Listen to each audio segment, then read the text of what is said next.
நம்முடைய ஆண்டவரும் அருமை இரட்சகரும் மீட்பருமான கர்த்தராகிய இயேசு கிறிஸ்துவின் இனிய நல்ல நாமத்திலே உங்களுக்கு இந்த அருமையான 2025 வருஷம் ஏப்ரல் மாதம் 27 நாள் தேவ சமூகத்திலே நாம் வந்து கர்த்தரை ஆராதிக்க, கர்த்தரை தொழுது கொள்ள, கர்த்தருடைய நாமத்திற்கு மகிமை உண்டாகும்படியாக இந்த நல்ல நாளிலும் கூட தேவ சமூகத்திலே நாம் ஒன்று கூடி அவரை மகிமைப்படுத்த கர்த்தர் நமக்கு கொடுத்த இந்த வேலைக்காக, இந்த நாளுக்காக நாம் ஒரு நிமிஷம் நன்றி கலந்த இருதயத்தோடு மகிமையின் தேவனை, மகத்துவமானவரை, உன்னதமானவரை, நேற்றும் இன்றும் என்றும் மாறாதவரை, எண்ணிலடங்கா நன்மைகளை செய்கிறவரை, நம்மத்திலே இருக்கிறவராய் இருக்கிறேன் என்று வாக்குத்தத்தம் செய்தவரை, அந்த பரிசுத்தம் உள்ளவரை, அந்த பரிகாரியை, நேற்றும் இன்றும் என்றும் மாறாதவரை, எண்ணிலடங்கா நன்மைகளை செய்கிறவரை, நமக்காய் மரித்து உயிர்த்தெழுந்தவரை, நம்மத்திலே வாசம் செய்கிறவரை, அந்த பரிசுத்தம் உள்ளவரை, நன்மை செய்கிறவராய் சுற்றி திரிந்தவரை, உண்மை உள்ளவரை ஒரு நிமிஷம் நன்றி கலந்த இருதயத்தோடு ஸ்தோத்தரித்து கனப்படுத்தி மகிமைப்படும். ஸ்தோத்தரிக்கிறோம் அப்பா, துதிக்கிறோம் ஐயா, ஸ்தோத்தரிக்கிறோம். அன்பு நிறைந்தவரே உமக்கு நன்றி, அதிசயமானவரே உமக்கு நன்றி, ஆலோசனை கர்த்தரே உமக்கு நன்றி, நேற்றும் இன்றும் என்றும் மாறாதவரே உமக்கு நன்றி. எங்களுக்காக ஆண்டவரே உம்முடைய சொந்த இரத்தத்தை சிந்தினீரப்பா. உம்முடைய கிருபை, உம்முடைய இரக்கம், உம்முடைய தயவு அது மாறாததாய் இருக்கிறதப்பா. எங்களை உச்சந்தாய் முதல் உள்ளங்கால் வரை நீர் பரிசுத்தப்படுத்துகிற தேவனாம். உடைய இரத்தத்தினே எங்களுடைய ஆவி, ஆத்மா, சரீரத்தை கழுவி எங்களை சுத்திகரிக்கிற தேவனாய் இருக்கிறீரப்பா. ஆண்டவரே கர்த்தாவே, இந்த பொல்லாத உலகத்திலே, அக்கிரமங்கள் பாவங்கள் நிறைந்த இந்த உலகத்திலே, அசுத்தமும் அருவருப்பு நிறைந்த உலகத்திலே எங்களை ஆண்டவரே ஒரு நிமிஷம் உம்முடைய இரத்தத்திலே கழுவி மீட்டெடுத்து நாங்கள் விடுதலை அடைய, சுகமடைய, பலனடைய, உம்மை அறிந்து கொள்ள, உம்மை அறிக்கையிடமை அப்பா பிதாவே என்று கூப்பிடத்தக்கதாய் எங்களுக்கு புத்திர சுவிகாரத்தின் ஆவியை கொடுத்தீரப்பா. அப்படிப்பட்ட மகத்துவமான உமக்கு நன்றி சொல்லி நல்ல வேலையிலே உடைய சமூகத்தில் இந்த ஆராதனை ஒப்பு கொடுக்கிறோம். வந்துள்ள ஒவ்வொரு பிள்ளைகளையும் பெயர் பெற நீர் ஆசீர்வதிக்கிற தேவனாய் இருப்பதற்காய் நன்றி சொல்லும். உம்மிடத்திலே ஆசீர்வாதம் உண்டு தகப்பனே. உம்மிடத்திலே வருகிறவர்களை நீர் புறம்பே தள்ளுவதில்லை என்று சொன்ன ஆண்டவரே, நோக்கி கூப்பிடுகிறவர்களை அப்பா பிதாவே என்று கூப்பிடுகிறவர்களுக்கு நீர் புத்திர சுவிகாரத்தின் ஆவியை கொடுக்கிற தேவனாய் இருக்கிறீரப்பா. உமக்கு நன்றி செலுத்துகிறோம்ப்பா. நம்முடைய அன்பு மாறாததாயிரு. நீ நேற்றும் இன்றும் என்றும் மாறாதவர் என்று உடைய வார்த்தை சொல்லுகிறதுக்குத்தான் அந்த வார்த்தைக்கு நன்றி செலுத்துகிறோம். அந்த அன்பிற்கு நன்றி செலுத்து, கிருபைக்கு நன்றி செலுத்து, இரக்கத்திற்கு நன்றி செலுத்து. நம்முடைய கரத்தில் எங்களை ஆண்டவரை ஒரு விஷயம் கூட தாழ்த்துகிறோம் அப்பா. நீர் எங்களை பொறுப்படுத்தி வழிநட. ஆராதனையின் துவக்கம் முதல் முடிவு வரை ஒவ்வொரு பிள்ளைகளும் பலனடைய உம்மை நோக்கி பார்த்து ஆண்டவரே உம்முடைய அன்பை, இரக்கத்தை ஒவ்வொரு நாளும் கர்த்தர் நல்லவர் என்பதை ருசிக்கத்தக்கதா, வார்த்தையின் ஆண்டவரே அப்பத்தை புசிக்கத்தக்கதா, ஆண்டவரே வெளிப்பாட்டின் ஆவியை பெற்றுக்கொள்ளத்தக்கதா, ஞானத்தை பெற்றுக்கொள்ளத்தக்கதா, தேவ வல்லமையை பெற்றுக்கொள்ளத்தக்கதா, தேவனை தேடுகிற உணர்வுள்ளவர்களாய் மாறும்படியா ஒவ்வொரு நாளும் காலை வேளையில உம்மை தேடுகிற பிள்ளைகளாய், அந்தி சந்தி மத்தியான வேளையிலே உம்மை தியானிப்பேன் என்று சொன்னவண்ணமா ஆண்டவரே எந்த விதமான தடை இல்லாதபடி குடும்பமாய் சபையாய் ஆராதிக்க தொழுது கொள்ளு. தேவன் எங்களை மட்டும் வழிநடத்தி இந்த மாதத்தை ஆசீர்வதித்து கொடுத்து இது இந்த 4 மாதங்கள் எங்களோடு கூட இருந்து வழிநடத்தினக்காய் நன்றி அப்பா. நீரே பொறுப்பெடுத்துக் கொள்ளும், நீரே வழிநடத்தும் அப்பா. தொடர்ந்து உடைய கரம் எங்களோடு கூட இருக்கட்டும். தடைகளை எடுத்து போடும். ஒரு கூட்டம் ஜனங்களை ஆயத்தப்படுத்த ஆண்டவரே நாங்கள் உண்மையாய் உண்மத்துவமான இருதயத்தோடு உடைய வார்த்தையை மட்டும் சொல்லி உண்மை மாத்திரம் மகிமைப்படுத்த, உண்மை மாத்திரம் கனப்படுத்த, உம்முடைய அன்பை ருசிக்கிற பிள்ளைகளாய் மாறும்படியாக அனைவருக்கும் உடைய சத்தியத்தை சொல்லத்தக்கதா தொடர்ந்து எங்களுக்கு பலனைத்தான். நீரே பொறுப்படுத்திக் கொள்ளும், வழி நடத்தும். ஆராதனையின் துவக்கம் முதல் முடிவு வரை உடைய கரம் எங்களோடு இருந்து உடைய வல்லமை, உடைய பிரசன்னம் எங்கள் மத்தியில இருந்து வழிநடத்த வேண்டும். வந்துள்ள பிள்ளைகளை ஆசீர்வதி, மரத்தடப்பட்ட பிள்ளைகளை கண்ணோக்கிப்பார். ஆண்டவரே, சோர்வுள்ளவர்களாய், அசதி உள்ளவர்களாய், உலக காரியத்திற்காய், உலகத்திற்காய் ஓடுகிறவர்களை மனம் திரும்ப செய்யும். அவர்களுக்கு எழுப்புதலை தாரும். அவருடைய இருதயத்திலே நீர் பேசி, முதலாவது தேவனுடைய ராஜ்யத்தையும் நீதியும் தேடுங்கள், அப்பொழுது எல்லாம் உங்களுக்கு கொடுக்கப்படும் என்று சொன்ன வார்த்தை அவருடைய இருதயத்திலே பேச வேண்டும். அப்பா, மனுஷன் உலகம் முழுவதும் ஆதாயப்படுத்தினால் தன் ஜீவனை நஷ்டப்படுத்தினால் என்ன லாபம் என்று சொன்னீரப்பா. இயேசுவே, உம்மை மறந்து உலகமே பெரிதென்று, உலகமே பணமே பெரிதென்று, தொழிலே பெரிதென்று, வேலையே பெரிதென்று சோம்பேறிகளாய் வீட்டிலே உட்கார்ந்து கொண்டு உம்மை குறித்த எந்த விதமான சிந்தை இல்லாமல் அசட்டை பண்ணுகிறவர்களை, ஆண்டவரே, நீ சொல்லி இருக்கிறப்ப, என்னை அசட்டை பண்ணுறவர்களை நான் அசட்டை பண்ணுவேன், என்னை கனப்படுத்துவதை கனப்படுத்துவேன், என்னை கனவீனப்படுத்துவதை கனவீனப்படுத்துவேன் என்று சொன்னிருப்பா.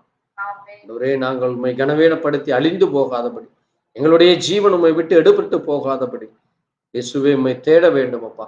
உடைய கரத்திலே வந்து உடைய ஆசீர்வாதத்தை, நன்மைகளை பெற்றுக்கொள்ள வேண்டும் அப்பா. ஒவ்வொரு நாளும் உமைக்கு பிரியமாய் நடந்து கொள்ள வேண்டும். ஆண்டவரே, உம்முடைய அன்பை, உம்முடைய வார்த்தைகளை உண்மையே கனப்படுத்தி உமக்குடைய சமூகத்திலே காத்திருக்கிற பிள்ளைகளாயிருக்க பலனைத்தான். தொடர்ந்து உடைய கரம் வழி நடத்தட்டும், பொறுப்படுத்துக்கும். உடைய வார்த்தையின் மூலமாய் நீர் பேசி உடைய நாமத்தை மகிமை வர பண்ண வேண்டுமா? இயேசு கிறிஸ்துவினுடைய பரிசுத்த நாமத்திலே ஆம். கர்த்தர் தாமே உங்கள் ஒவ்வொருவரையும் ஆசீர்வதிப்பாராக. தேவநாம மகிமைக்காய் நாம் பாடலை பாடுவோம். 1923 பாடல், சிங்கார மாளிகை.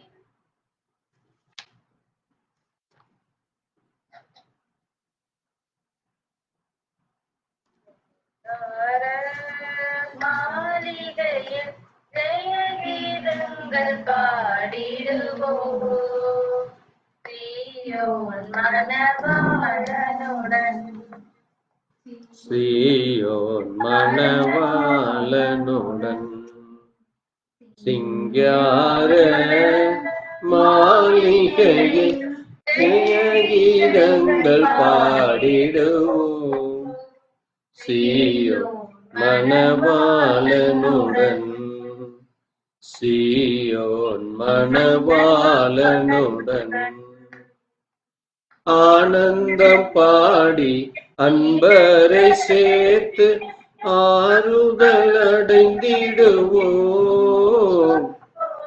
ஆனந்தம் பாடி அன்பரை சேர்த்து ஆறுதல் அடைந்திடுவோம்.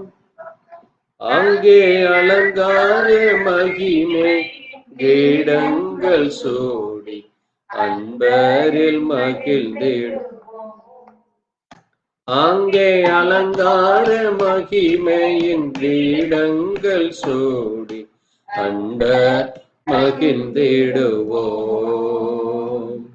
சிங்கார மாளிகையில் ஜெயகீதங்கள் பாடிடுவோம், சீயோன் மணவாளனுடன்.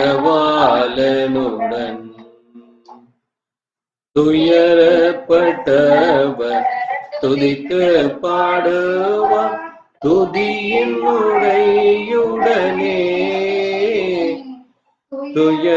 துயரப்பட்டவர் துதித்து பாடுவார் துதியின் உடையுடனே. அங்கே அயராமம் சீயோன் உன்னதரோடு களித்து கவி பாடுவோம், அங்கே உயரமாம் சீயோன் உன்னதரோடு களித்து கவி பாடுவோம். சிங்கார மாளிகையில் ஜெயகீதங்கள் பாடிடுவோம், சீயோன் மணவாளனுடன்.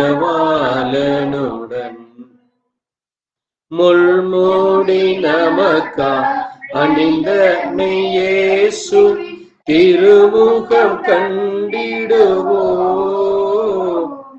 முள்மூடி நமக்கா அணிந்த இயேசுவின் திருமுகம் கண்டிடுவோம்.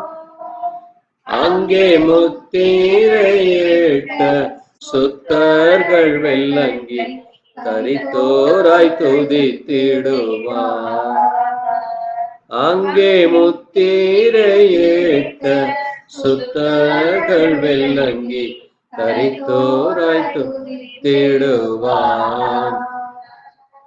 சிங்கார மாளிகையில் ஜெயகீதங்கள் பாடிடுவோம்.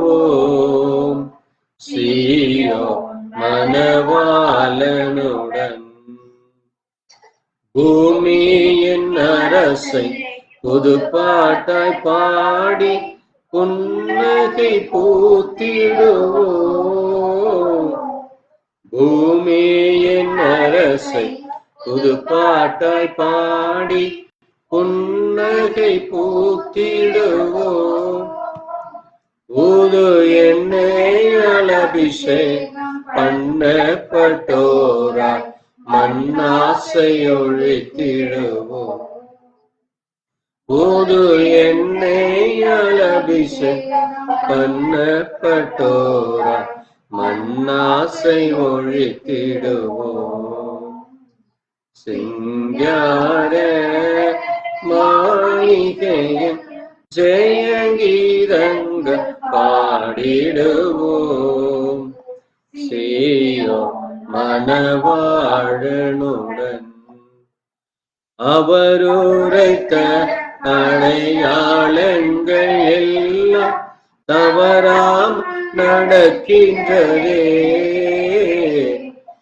அவர் உரைத்த அடையாளங்கள் எல்லாம் தவறாமல் நடக்கிறதே. அவர் வரும் வேளையறில் இருந்த ஆயத்தமாகிடுவோம்.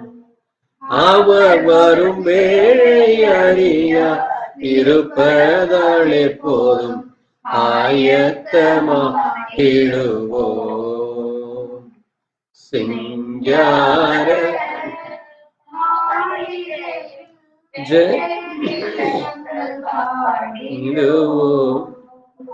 சீயோன் மணவாளனுடன். சீயோன் மணவாளனுடன். ஆமாண்டவரே, நீர் ஆண்டவரே எங்களுக்காக நீர் சீயோன் மணவாளனா இந்த பூமியிலே வரப்போகிறீரப்பா.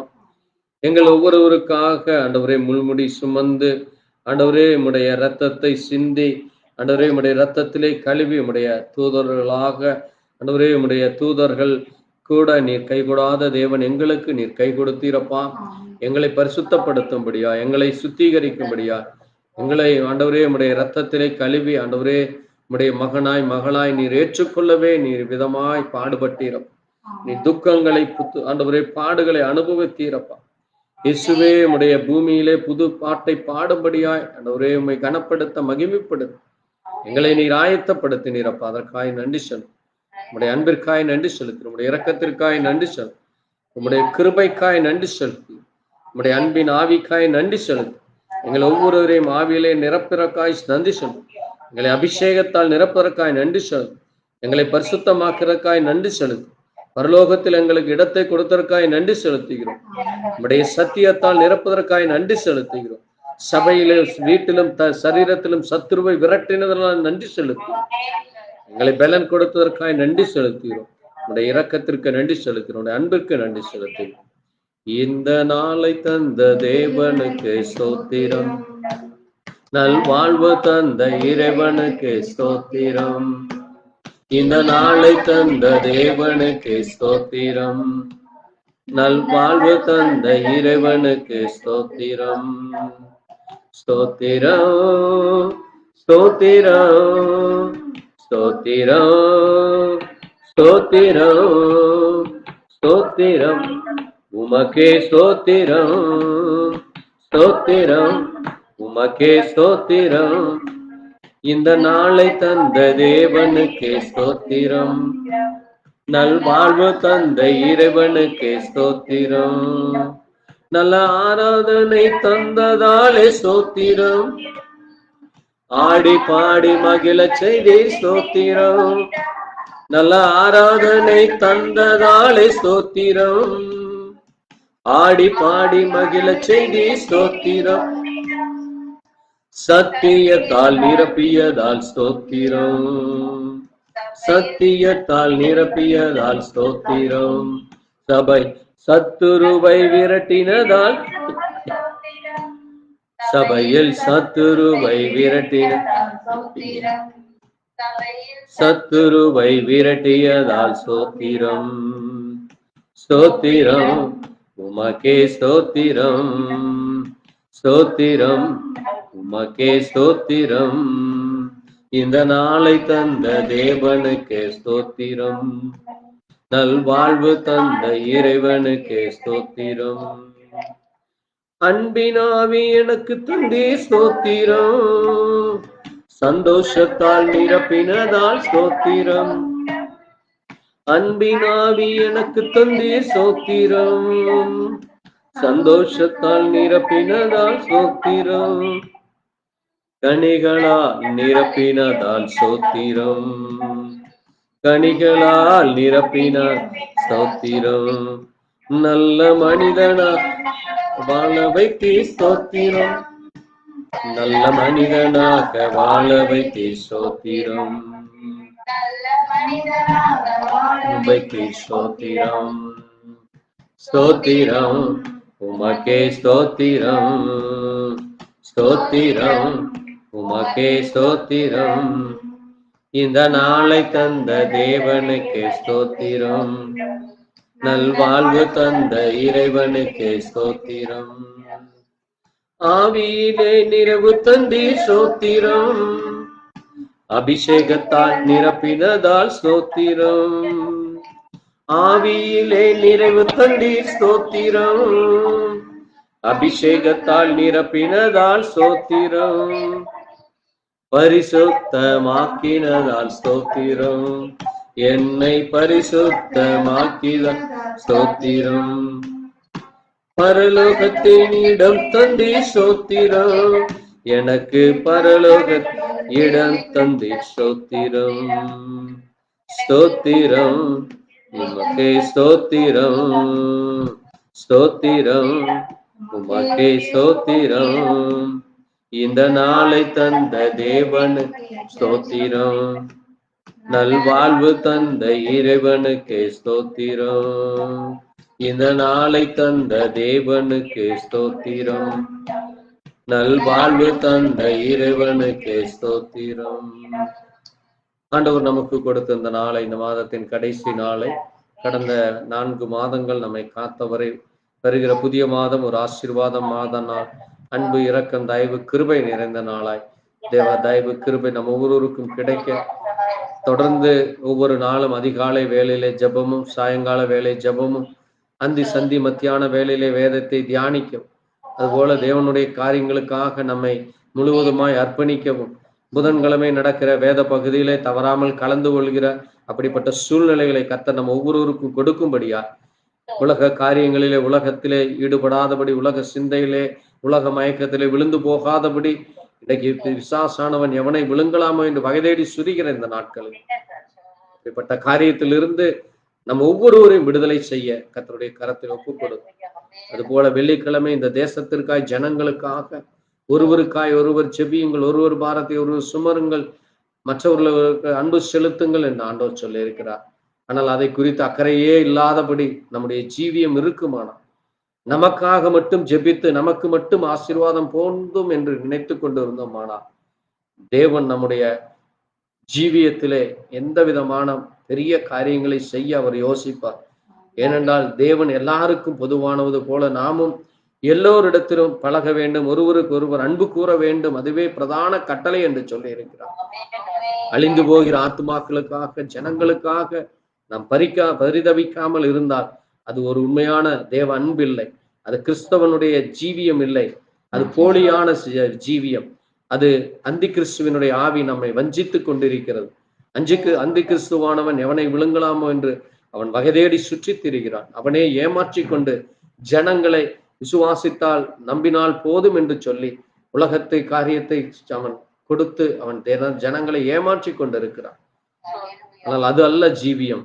நாம் ஒருவரில் ஒருவர் அன்பு கூறு, தேவனுடைய வார்த்தையை நாம் அநேகருக்கு சொல்ல, அநேகருக்காய் ஜெபிக்க, அநேகருக்கு நம்முடைய ஜீவியம் மூலமாய் நன்மை கிடைக்க, ஆண்டவருடைய ஜீவியமானது அநேகருக்கு நன்மை கிடைக்க அவர் சுற்றி திரிந்தார். அதே போல தன்னுடைய சீடர்களையும் நோக்கி, என்னை பின் செல்லுங்கள், எனக்கு பின் வாருங்கள், நான் உங்களை மனுஷரை பிடிக்கிறவர் ஆக்குவேன் என்று சொன்னார். ஆகவே மற்றவர்களுக்காக ஜெபிக்கிற அந்த ஜெப வாஞ்சை வேண்டும். அதை வெள்ளிக்கிழமை நாம் அதை தொடர்ந்து செய்ய, அந்த வெள்ளிக்கிழமை ஜெபத்தை நாம் மறந்தவர்களாய் போனால் நமக்கும் ஆசீர்வாதம் தடைகள் ஏற்படும், நமக்கும் தடைகள் வரும், நமக்கும் பலவீனம் ஏற்படும் என்று நம்முடைய ஜீவியத்தில் அநேக நேரங்களில் அதை உணர்ந்திருக்கிறோம்.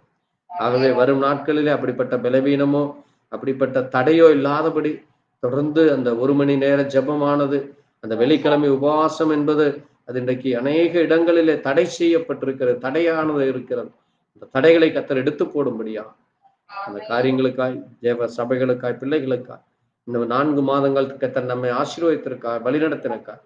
புதிய மாதத்தை கர்த்தர் நமக்கு கொடுக்கும்படியா புதன்கிழமை வெள்ளிக்கிழமை தொடர்ந்து நாம் கலந்து கொள்ள, அப்படி உணர்வுள்ளவர்களாய் மாற, நாம் மற்றவர்களை குறித்து சாக்குப்போக்கு சொல்லாதபடி நம்முடைய ஜீவியமானது ஒரு உண்மையுள்ள ஜீவியமாக இருக்க தேவ கிருபை நமக்கு கிடைக்க இந்த காரியத்திற்காக நம்ம யாராவது ஜெபிக்கலாம்.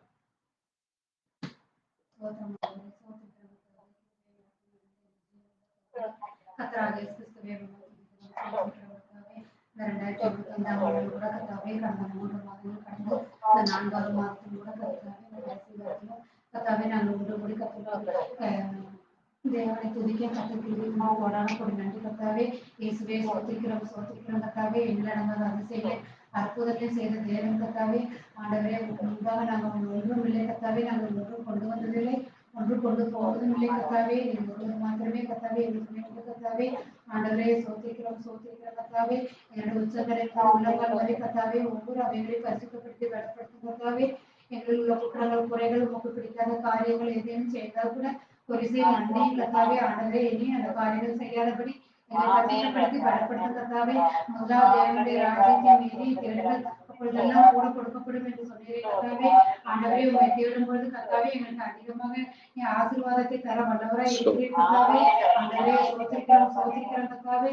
வானத்தை பூமி படைத்த சர்வ வல்லமையுள்ள தேவனே உங்களை நோக்கி துதிக்கிறோம் சோத்திக்கிறோம். முழங்கால் யாவும் முடங்கும், நாவுகள் யாவும் அறிக்கையிடும் என்று சொன்னீரே கர்த்தாவே. ஆண்டவரே நாங்கள் முழங்கால் படிக்கிட்டு கர்த்தாவே, நாங்கள் ஜெபிக்கிற ஜெபமானது கர்த்தாவே ஆண்டவரே உங்க பிரியமா இருக்கட்டும் கர்த்தாவே. எங்களுக்கு அந்த ஜெபத்தை கேட்டு பதிலடியும் கர்த்தாவே. ஆண்டவரே சோத்திக்கிறோம் கர்த்தாவே. இந்த தேவைகள் நிறைந்த இந்த உலகத்தில் வாழ்ந்து கொண்டிருக்கிறோம் கர்த்தாவே. ஆண்டவரே ஒவ்வொருடைய தேவைகளையும் நீ சந்திக்க வேண்டுமா நாங்கள் ஜெபிக்கிறோம் ஆண்டவரே. இயேசுவே சோத்திக்கிறோம் கர்த்தாவே. மனுஷன் முகத்தை பார்க்கிறோம் கர்த்தாவே, நீர் எங்களுடைய இருதயத்தை பார்க்கிற தேவன் கர்த்தாவே. ஆண்டவரே எங்களுடைய இருதயத்தில் நீர் ஒருவர் மாத்திரமே வாசம் செய்யும் கர்த்தாவே. ஆண்டவரே கல்லான இருதயத்தை எடுத்து போட்டு தசையான இருதயத்தை தர வேண்டுமா நாங்கள் ஜெபிக்கிறோம் கர்த்தாவே. ஆண்டவரே ஆவிக்குரிய அந்த கனிகளை எங்களுக்கு தர வேண்டுமா நாங்கள் ஜெபிக்கிறோம் ஆண்டவரே. இயேசுவே சோத்திக்கிறோம் கர்த்தாவே. நாங்கள் முழுவதும் கர்த்தாவே பரிசுத்தத்தில் நிரம்ப வேண்டுமா நாங்கள் ஜெபிக்கிறோம் ஆண்டவரே. இயேசுவே சோத்திக்கிறோம் கர்த்தாவே. ஆண்டவரே இன்னும் கர்த்தாவே தேசத்தில் கர்த்தாவே ஜெபம் செய்ய முடியாத பட்சத்தில் எத்தனையோ இடங்களில் தடைகள் வந்து கொண்டிருக்கிறது கர்த்தாவே. உமது நாமத்திற்கு விரோதமாக எந்த விதமான தடைகளும் வராதபடி, எந்த விதமான அந்தகார சக்திகளும் இந்த பிள்ளைகளுக்கு வராதபடி கர்த்தாவே. ஆண்டவரே ஒரு வித்தை கூட நீர் எடுத்து போட்டு கர்த்தாவே பிள்ளைகள் சமாதானத்தோடு ஆண்டவரே ஆராதனையிலே கலந்து கொண்டு உங்களுடைய ஆசீர்வாதத்தை பெற்றுக்கொள்ள வேண்டும் கர்த்தாவே. சபைகளில் எத்தனையோ இடங்களில் தடைகள் வந்து கொண்டிருக்கிறது கர்த்தாவே.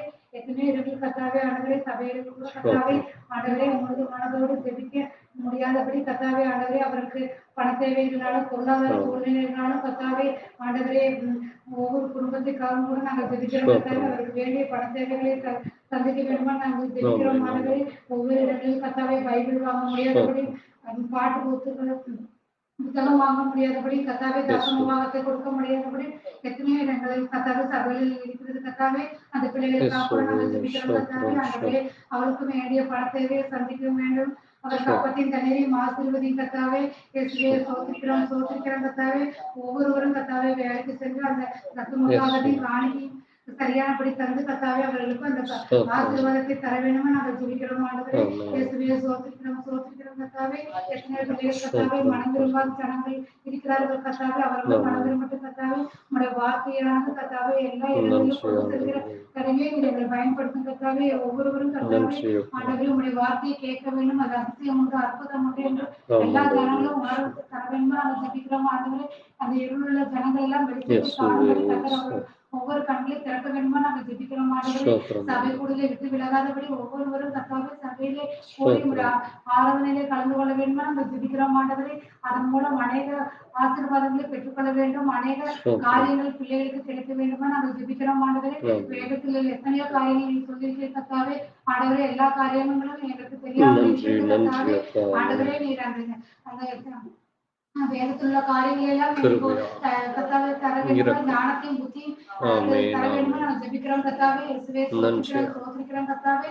நல்ல கனிகளை தர வேண்டுமா நாங்கள் ஜெபிக்கிறோம் கர்த்தாவே. நல்ல இருதயத்தை நல்ல ஒழுக்கத்தை தர வேண்டுமா நாங்கள் ஜெபிக்கிறோம் ஆண்டவரே. இயேசுவே உமது கட்டளைகளை கற்பனைகளை கை கொண்டு நடக்கிற பிள்ளைகளை கர்த்தாவே.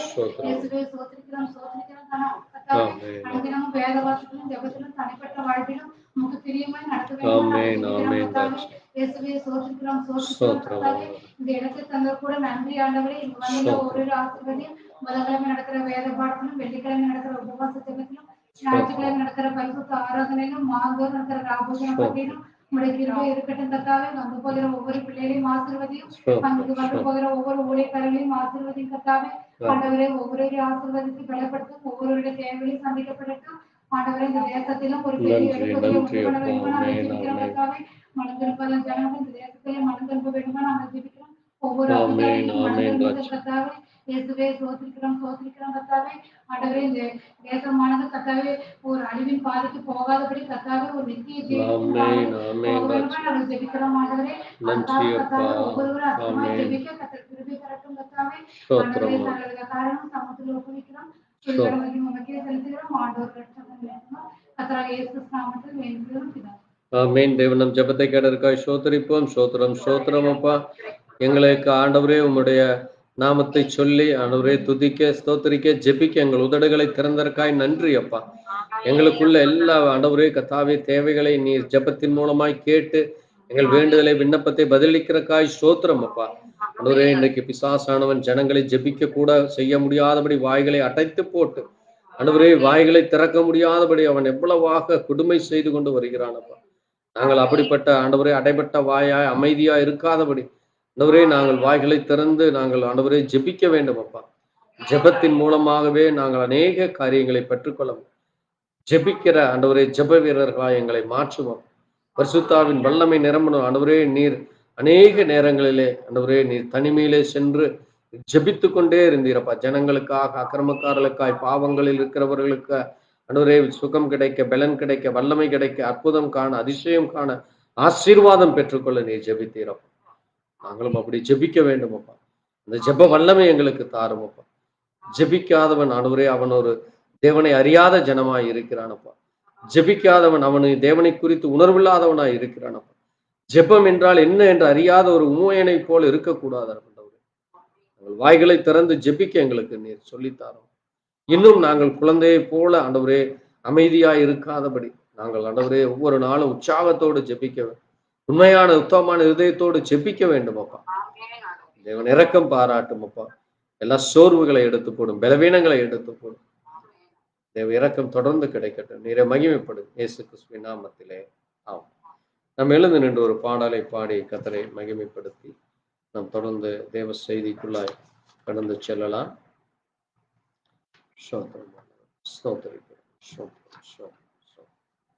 நான் உன்னை விட்டு விலகுவதில்லை, நான் உன்னை என்றும் கைவிடுவதில்லை, நான் உன்னை விட்டு விலகுவதில்லை, நான் உன்னை என்றும் கைவிடுவதில்லை. நான் என்னை காண்கின்ற தேவன், நான் என்னை காண்கின்ற தேவன், கண்மணி போல் உன்னை காப்பேன், கண்மணி போல் உன்னை காப்பேன். நான் உன்னை விட்டு விலகுவதில்லை, நான் உன்னை என் கைவிடுவதில்லை. படாதே நீ மனமே, நான் காத்திடுவேன் உன்னை தினமே. பயப்படாதே நீ மனமே, நான் காத்திடுவேன் உன்னை தினமே. அற்புத அற்புதங்கள் நான் செய்திடுவேன், அற்புதங்கள் நான் செய்திடுவேன், உன்னை அதிசயமாய் நான் நடத்திடுவேன், உன்னை அதிசயமாய் நான் நடத்திடுவேன். நான் உன்னை விட்டு விலகுவதில்லை, நான் உன்னை என்றும் கைவிடுவதில்லை. அனுதினம் என்னை தேடிடுவார், நான் அளித்திடும் பலனை பெற்றிடுவார். அனுதினம் என்னை தேடிடுவார், நான் அளித்திடும் பலனை பெற்றிடுவார். அத்திமரம் போல் செலுத்திடுவார், அத்திமரம் போல் செலுத்திடுவார். நான் ஆசையாய் உண்ண கனி கொடுப்பார், நான் ஆசையாய் உண்ண கனி கொடுப்பார். நான் உன்னை விட்டு விலகுவதில்லை, நான் உன்னை என்றும் கைவிடுவதில்லை. நீதியின் வலக்கரத்தாலே உன்னை தாங்குவேன் நான் நம்பினாலே, நீதியின் வலக்கரத்தாலே உன்னை தாங்குவேன் நான் நம்பினாலே. ஆவியில் உண்மையாய் ஜெபித்திடுவார், ஆவியில் உண்மையாய் ஜெபித்திடுவார். தினம் அல்லேலூயா என்றே ஆர்ப்பரிப்போம், தினம் அல்லேலூயா என்றே ஆர்ப்பரிப்பார். நான் உன்னை விட்டு விலகுவதில்லை, நான் உன்னை என்றும் கைவிடுவதில்லை. ஆமென்.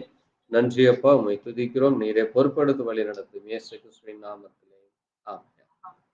நம் நின்ற வண்ணமா இந்த நாளுக்குரிய வேத பகுதியை வாசித்து சங்கீத புத்தகம்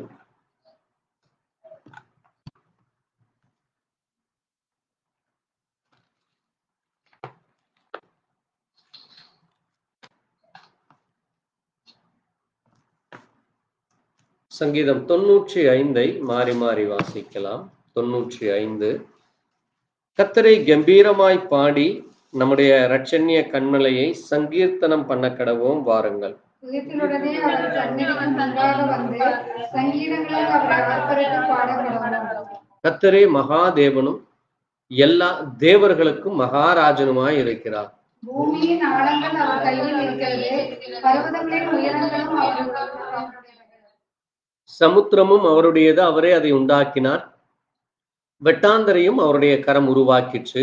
நம்மை உண்டாக்கின கர்த்தருக்கு முன்பாக நாம் பணிந்து குனிந்து முழங்கால் படியிட கடவோம். அவர் நம்முடைய தேவன், நாம் அவர் மேய்ச்சல்களின் ஜனங்களும் அவர் கைகளுக்குள்ளான ஆடுகளும் ஆமே. இன்று அவருடைய சத்தத்தை கேட்கிறீர்கள். வனாந்தரத்தில் கோபம் மூட்டின போதும் சோதனை நாடுகள் நடந்தது போல உங்கள் இருதயத்தை கடினப்படுத்தாதீர்கள். அங்கே உங்கள் பிதாக்கள் என்னை சோதித்து என்னை பரீட்சை பார்த்து என் கிரியையும் கண்டார்கள். 40 வருஷமாய் நான் இந்த சந்ததியை ஆலோசித்து அவர்கள் வழியில் போய் இருதயமுள்ள ஜனம் என்றும் என்னுடைய வழிகளை அறியாதவர்கள் என்றும் சொல்லி என்னுடைய இளைப்பாறுதலில் அவர்கள் பிரவேசிப்பதில்லை என்று என்னுடைய கோபத்திலே ஆணையிட்டேன். ஆமென். வாசித்த வார்த்தையை கர்த்தர் தாமே ஆசீர்வதிப்பாராக. நாம் நின்ற வண்ணமாக இந்த நாளுக்குரிய வேத பகுதியாக எபிரேயர் 2ஆம் அதிகாரம் 1 எபிரேயர் 2ஆம் அதிகாரம் 14, 15, 16 வாசி.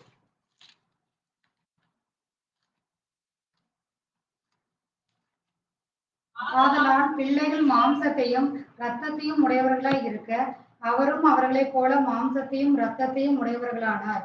மரணத்துக்கு அதிகாரியாகிய பிசாசானவனை தமது மரணத்தினாலே அழிக்கும்படிக்கும் ஜீவ காலமெல்லாம் மரண பயத்தினாலே அடிமைத்தனத்துக்குள்ளானவர்கள் யாவரையும் விடுதலை பண்ணும்படிக்கும் அப்படியானார். ஆதலால் அவர் தேவதூதருக்கு உதவியாக கைகொடாமல் ஆபிரகாமின் சந்நிதிக்கு உதவியாக கை கொடுத்தார். அன்றியும் அவர் ஜனத்தின் பாவங்களை நிவர்த்தி செய்வதற்கு எதுவாக தேவ காரியங்களை குறித்து இரக்கமும் உண்மையும் உள்ள பிரதான ஆச்சாரியராகும்படிக்கு எவ்விதத்திலும் தம்முடைய சகோதரருக்கு ஒப்பாக வேண்டியதா இருந்தது. ஆதலால் அவர்தாமே சோதிக்கப்பட்டு பாடுபட்டதினாலே அவர் சோதிக்கப்படுகிறவர்களுக்கு உதவி செய்ய வல்லவராய் இருக்கிறார். வாசித்த வார்த்தைகளை கர்த்தர் தாமே தம்முடைய ஆசீர்வாதத்தை கூட்டி கொடுப்பாராக. நாம் ஒரு நிமிஷம் ஜெபித்து செய்திக்குள்ளாய் கடந்து செல்லலாம். எங்களை நேசிக்கிற எங்கள் நல்ல ஆண்டவரே, கர்த்தராகிய இயேசு கிறிஸ்துவின் தர்மியான நாளிலும் உடைய சத்திய வார்த்தையை வாசிக்கவும் தியானிக்க தேவ கிருபை கொடுத்ததற்காய் நன்றி அப்பா. ஆவியானவர் சபைகளுக்கு சொல்லுகிறதை காதுள்ளவன் கேட்க கடவன் என்று சொன்னீரப்பா. நீரே ஆவியானவராய் எங்கள் மத்தியில் இருப்பதற்காய் நன்றி அப்பா.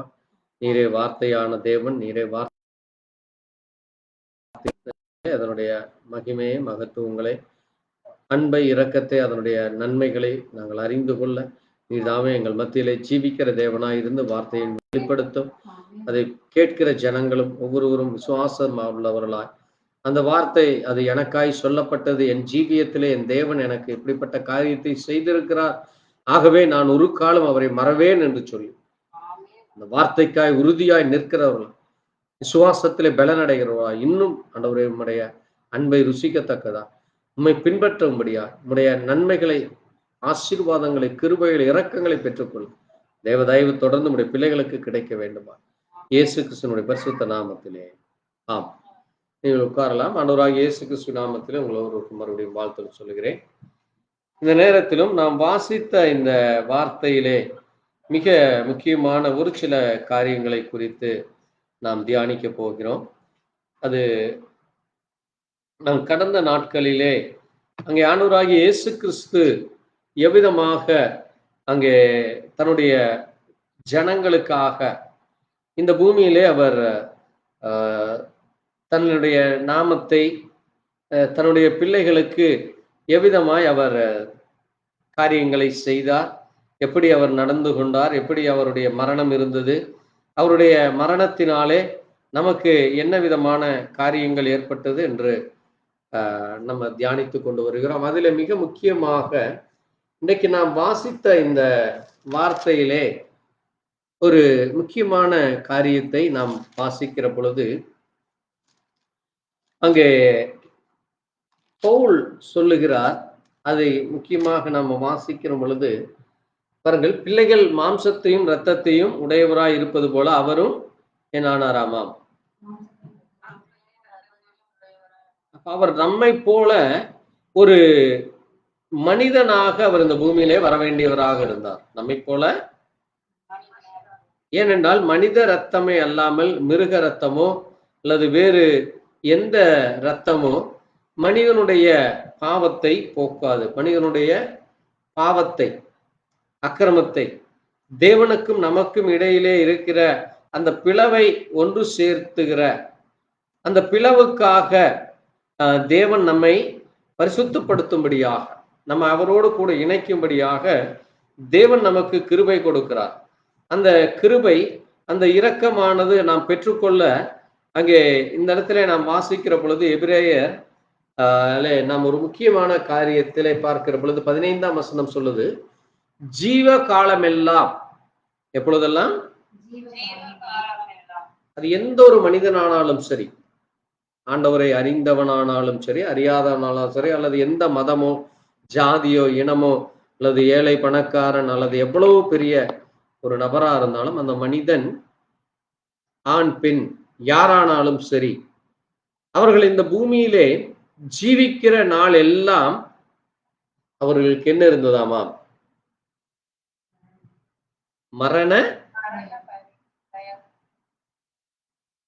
மரண பயம். என்னது? மரணத்தை குறித்தான ஒரு பயம், afraid of death. மரணத்தை குறித்து, ஐயோ எனக்கு மரணம் வந்தால் நான் என்ன ஆவேன், ஐயோ அது என்னை இப்படி நடத்தி விடுமா, அப்படி ஆகிவிடுமா, அதா இதா என்று சொல்லி இன்றைக்கு மனிதர்கள் அந்த மரணத்தை கண்டு ஓடிக்கொண்டிருக்கிறார்கள். அதை குறித்து சிந்திக்காதபடி அல்லது அதை குறித்து ஒரு பயம் இல்லாதபடி அல்லது அதற்கு பிறகு தங்களுடைய ஜீவியம் என்ன ஆகும் என்று அதை குறித்து ஒரு கவலை இல்லாதபடி ஒரு கூட்டம் ஜனங்களும், அதை பற்றி பயத்தோடு ஜீவிக்கிற ஜனங்களும், அவர்கள் எப்படி இருந்தாலும் எல்லா மனிதனும் இந்த பூமியில என்ன செய்ய வேண்டியதாக இருக்கிறது? மரணம் ஒன்று ஏற்பட போகிறது. ஆனால் அந்த அடிமை அது நம்ம என்ன செய்கிறது? அடிமைப்படுத்துகிறது. அப்படிப்பட்ட அந்த அடிமைத்தனத்தில் இருந்து தேவன் என்ன செய்கிறாராமா? எல்லாரையும் விடுதலை பண்ண அவர் விரும்புகிறார். ஆமென். இயேசு கிறிஸ்து ஏதோ ஒரு கூட்டம் ஜனங்களுக்கு மட்டுமல்ல, அல்லது யாரோ ஒரு குறிப்பிட்ட நபர்களுக்கு மட்டும் அவர் தன்னை அவர் மரித்தார் அல்ல. இந்த பூமியிலே பிறக்கிற ஒவ்வொரு மனிதனுக்காகவும் அவர் மரித்தார். ஆனால் அந்த மனிதன் அவரை ஏற்றுக்கொள்ள வேண்டும். ஆமென். அவர் எனக்காக மரித்தார், அவர் எனக்காக அவருடைய இரத்தம் சிந்தினார், அவர்தான் தேவன், அவர்தான் என்னை ரட்சிக்க வந்தவர், அவர் என் இரட்சகர், அவர் என் பரிகாரி. அவருடைய இரத்தம் இல்லாமல் இந்த பூமியிலே வேற இரத்தத்தினாலே பாவ மன்னிப்பு இல்லை, பரிகாரம் இல்லை. நான் என்னதான் பரிகாரம் செய்தாலும், இன்றைக்கு ஜனங்கள் கடந்த நாட்களிலே உலகம் முழுசும் ஒவ்வொருவரும் ஒவ்வொரு காரியங்களுக்காக இந்த பரிகாரம் அந்த பரிகாரம், அங்கே போவது இங்கே போவது, அது இது இன்றைக்கு தொடர்ந்து இன்னைக்கு அதிகரித்து கொண்டு வருகிறது. நீங்க மற்ற மார்க்கங்களை நீங்கள் கவனித்தீர்களானால் இன்றைக்கு பக்தியானது இன்றைக்கு எல்லா இடங்களிலும் அதிகரித்து கொண்டு வருகிறது. ஆனால் தேவ பிள்ளைகளுடைய ஜீவியத்திலே அது என்ன ஆயிட்டு இருக்குது? நாளுக்கு நாளே சுருங்கி கொண்டு வருகிறதை நம்ம பார்க்கலாம். ஏனென்றால் ஜனங்களுக்கு என்னாச்சு? தேவனை குறித்தான அந்த பயமோ, அல்லது நான் ரட்சிக்கப்பட்டுட்டேன், இனி நான் எப்படி இருந்தாலும் பிரச்சனை இல்லை, என்னை ஆண்டவர் என்னை அவர் எடுத்துக்குவாரு, என்னை அவரோடு வைத்துக் கொள்வார் என்று இன்றைக்கு அதை குறித்து ஒரு கவலை இல்லாதபடி மனம் போன போக்கிலே வாழ்ந்து கொண்டிருக்கிறார். இயேசு கிறிஸ்து அப்படி நம்மை அழைக்கவே இல்லை. ஆமென். நாம் எப்படி ஜீவிக்க வேண்டும் என்று வழிமுறைகளை கொடுத்திருக்கிறார் இந்த பூமியிலே. ஆமென். நீங்க அவரை விசுவாசித்தால் மட்டும் போதாது. அது மட்டுமல்ல, அவருடைய கட்டளைகளையும் கற்பனைகளையும் கைகொண்டு நடந்து அதை செய்ய வேண்டும். அப்படி நடக்கவும் வேண்டும். அதை எதையெல்லாம் செய்ய சொன்னாரோ அதை செய்ய வேண்டும். எதை செய்ய சொன்னாரோ அதை செய்து, எப்படி நடக்க வேண்டுமோ அப்படி நடக்க வேண்டும். எங்கே உட்கார வேண்டும் அங்கே உட்கார வேண்டும், எங்கே உட்காரக்கூடாது அங்கே உட்காரக்கூடாது, எதை பேச வேண்டும் அதை பேச வேண்டும், எதை பேசக்கூடாது அதை பேசக்கூடாது, கெட்ட வார்த்தை உன் வாயில புறப்படக்கூடாதுன்னா புறப்படக்கூடாது, அல்லது நீ பொய் பேசாது என்றால் பொய், அல்லது நீ திருடாதே திருடக்கூடாது. இது இப்படி செய்யக்கூடாதது செய்ய வேண்டியது நடக்க வேண்டியதை நமக்கு தேவன் போதித்திருக்கிறார். ஆனால் அப்படி தேவ பிள்ளைகள் நடக்கிற பொழுது, அந்த வார்த்தையின்படி நடக்கிற பொழுது தேவன் நமக்கு இன்னும் பல காரியங்களை செய்கிறார். ஆமென். முதலாவது என்னது? மரண பயத்திலிருந்து நம்மை விடுதலை கொடுக்கிறார். ஆமென். மரண பயத்திலிருந்து விடுதலை கொடுக்கிறார். பாருங்க, அவர் யாருக்கெல்லாம் கை கொடுக்கலையாமா? தேவதூதர்களுக்கு. அப்ப அது யார் அந்த தேவதூதர்கள்? இந்த பூமியிலே விழுந்து போன பிசாசு. பாருங்க, பிசாசுக்கு ஏன் தேவன் கை கொடுக்கவில்லை என்றால், அவன் தேவனை என்ன செய்யவில்லை? தேவனுக்குரிய மரியாதையை அவன் கொடுக்கல. அதனாலதான் நான் சொல்றது, நீங்க தேவனுக்குரிய மரியாதையை நீங்க கொடுத்தே ஆக வேண்டும். அவன் அந்த மரியாதையை அவன் எடுத்துக்கிறான். இன்னைக்கு அநேகர் அதான் செய்கிற பெரிய தவறு. ஒரு ஜெபம் பண்ண தெரிஞ்சா போதும், ஒரு பாட்டு பாட தெரிஞ்சா அவங்க தான் ஒரு பெரிய பாஸ்டர் மாதிரி, அல்லது தான் ஒரு பெரிய பாஸ்டர்மா மாதிரி, தனக்கு அந்நிய பாஷை பேச தெரிஞ்சா தனக்கு எல்லாமே வந்தாச்சுன்னு சொல்லி இன்றைக்கு ஜனங்கள் அந்த கர்வம் வந்து விடுகிறது.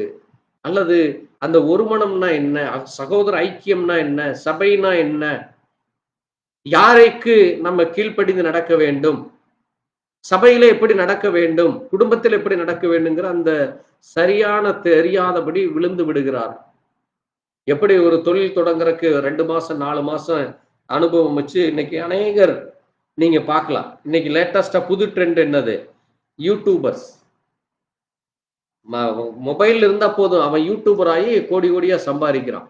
அவனுக்கு எந்த பள்ளி படிப்போ அல்லது வேற எந்த அனுபவம் வேண்டாம். இன்னைக்கு அப்படி ஆகிவிட்டது எல்லா தொழிலுமே. அது அல்ல ஜீவியம். அது ஒரு முடிவு வந்துடும். அவங்களுக்கு எல்லாத்துக்கும் ஒரு முடிவு இருக்கு. ஆனால் தேவனுடைய பிள்ளைகளுக்கு என்ன இல்லை? நம்ம என்னன்னைக்கும் தேவனோடு கூட இருக்க போகிறோம். அதை நீங்க நினைச்சு கொள்ள வேண்டும். புரிகிறதா உங்களுக்கு?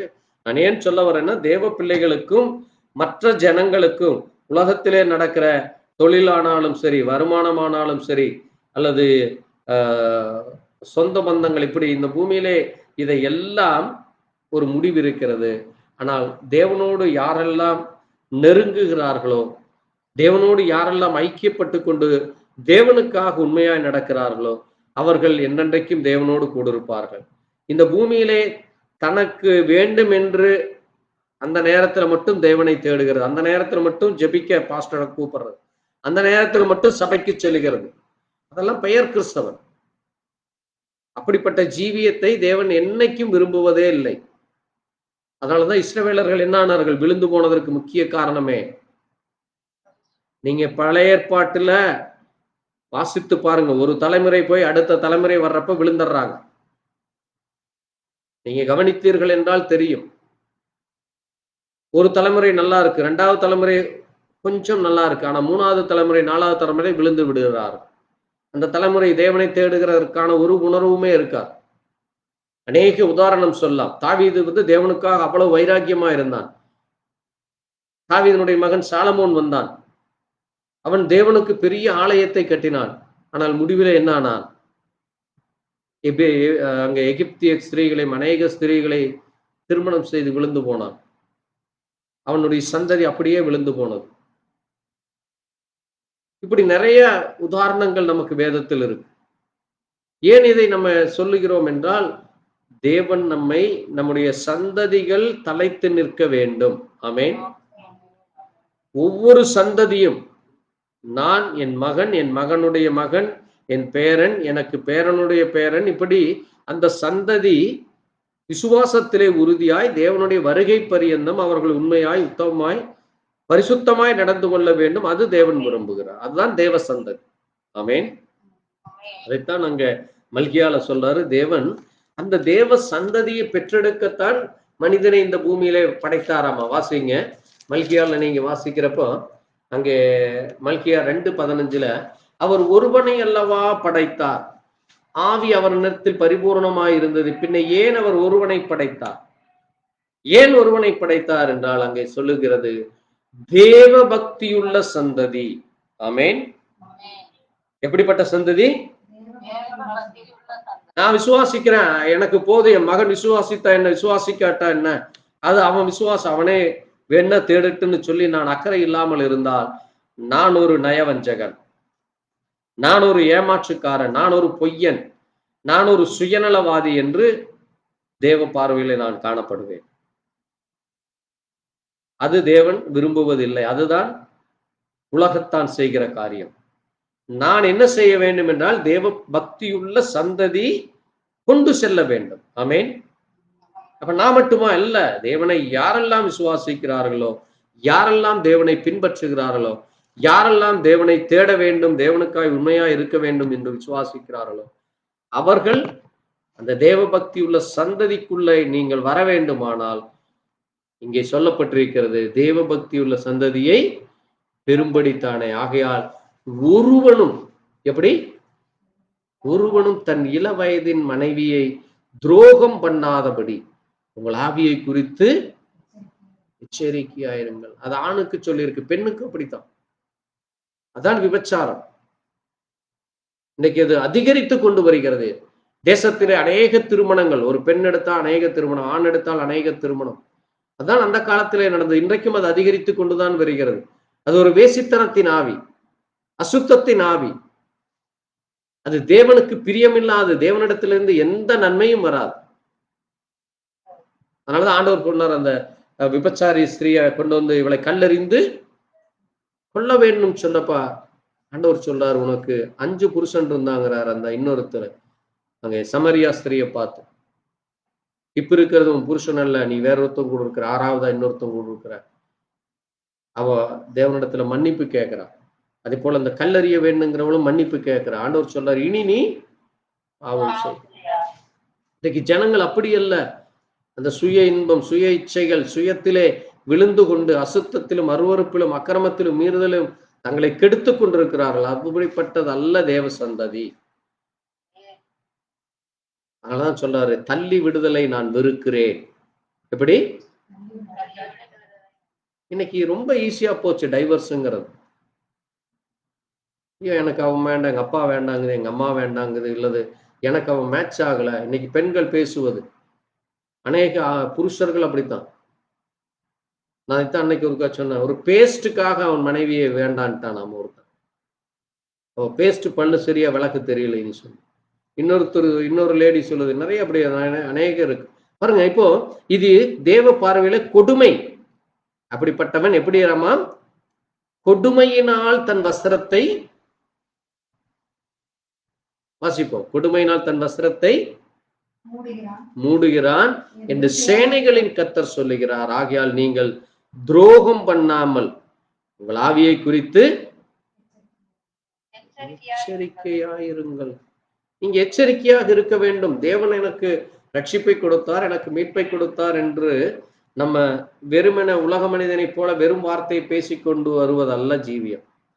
சரியான ஜீவியத்தை நாம் ஜீவிக்க வேண்டும். இரண்டாவது நமக்கு என்ன செய்யப்பட்டது? அதே எபிரேயர் 9:26 சொல்லப்பட்டிருக்கிறது. வாசிப்போம். 9:26 அங்கே தேவன் நமக்கு என்ன கொடுத்தாராமா? அவர் தம்மைத்தாமே பலியாடுகிறதினாலே, அவர் தம்மைத்தாமே பலியிடுகிறதினாலே பாவங்களை நீக்கப்படும். அப்ப நமக்கு என்ன கொடுக்கிறாராமா? அவர் தம்மைத்தாமே பலியிட்டதினாலே நமக்கு இருக்கிற பாவத்தை நீக்கிவிட்டார். அதான் பாவத்திற்கு பரிகாரம். ஆமென். அப்ப இனி நமக்குள்ள பாவம் இல்லை. பாவம் இல்லை என்றால் என்னது? இனி நாம் பாவம் செய்யக்கூடாது. அதனாலதான் ஆண்டவர் சொன்னார், இனி நீ பாவம் செய்ய. அதைத்தான் 26 நீங்க வாசிக்கிறவா, அங்கே பாவங்களை நீக்கும் பொருட்டாக இந்த கடைசி காலத்திலே அவர் இன்னியும் ஒரு தரம் வெளிப்பட போகிறார். ஆமென். அப்ப தேவன் இந்த பூமியிலே வரும் பொழுது நாம் பரிசுத்தம் உள்ளவர்களாக காணப்பட வேண்டும்.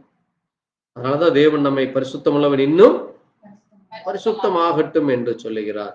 இன்னொரு காரியத்தை நீங்க வாசிக்கிறப்போ எபேசியர்ல 2ஆம் அதிகாரம் 14, 15, 16 வாசிப்போம். எபேசியர் 2.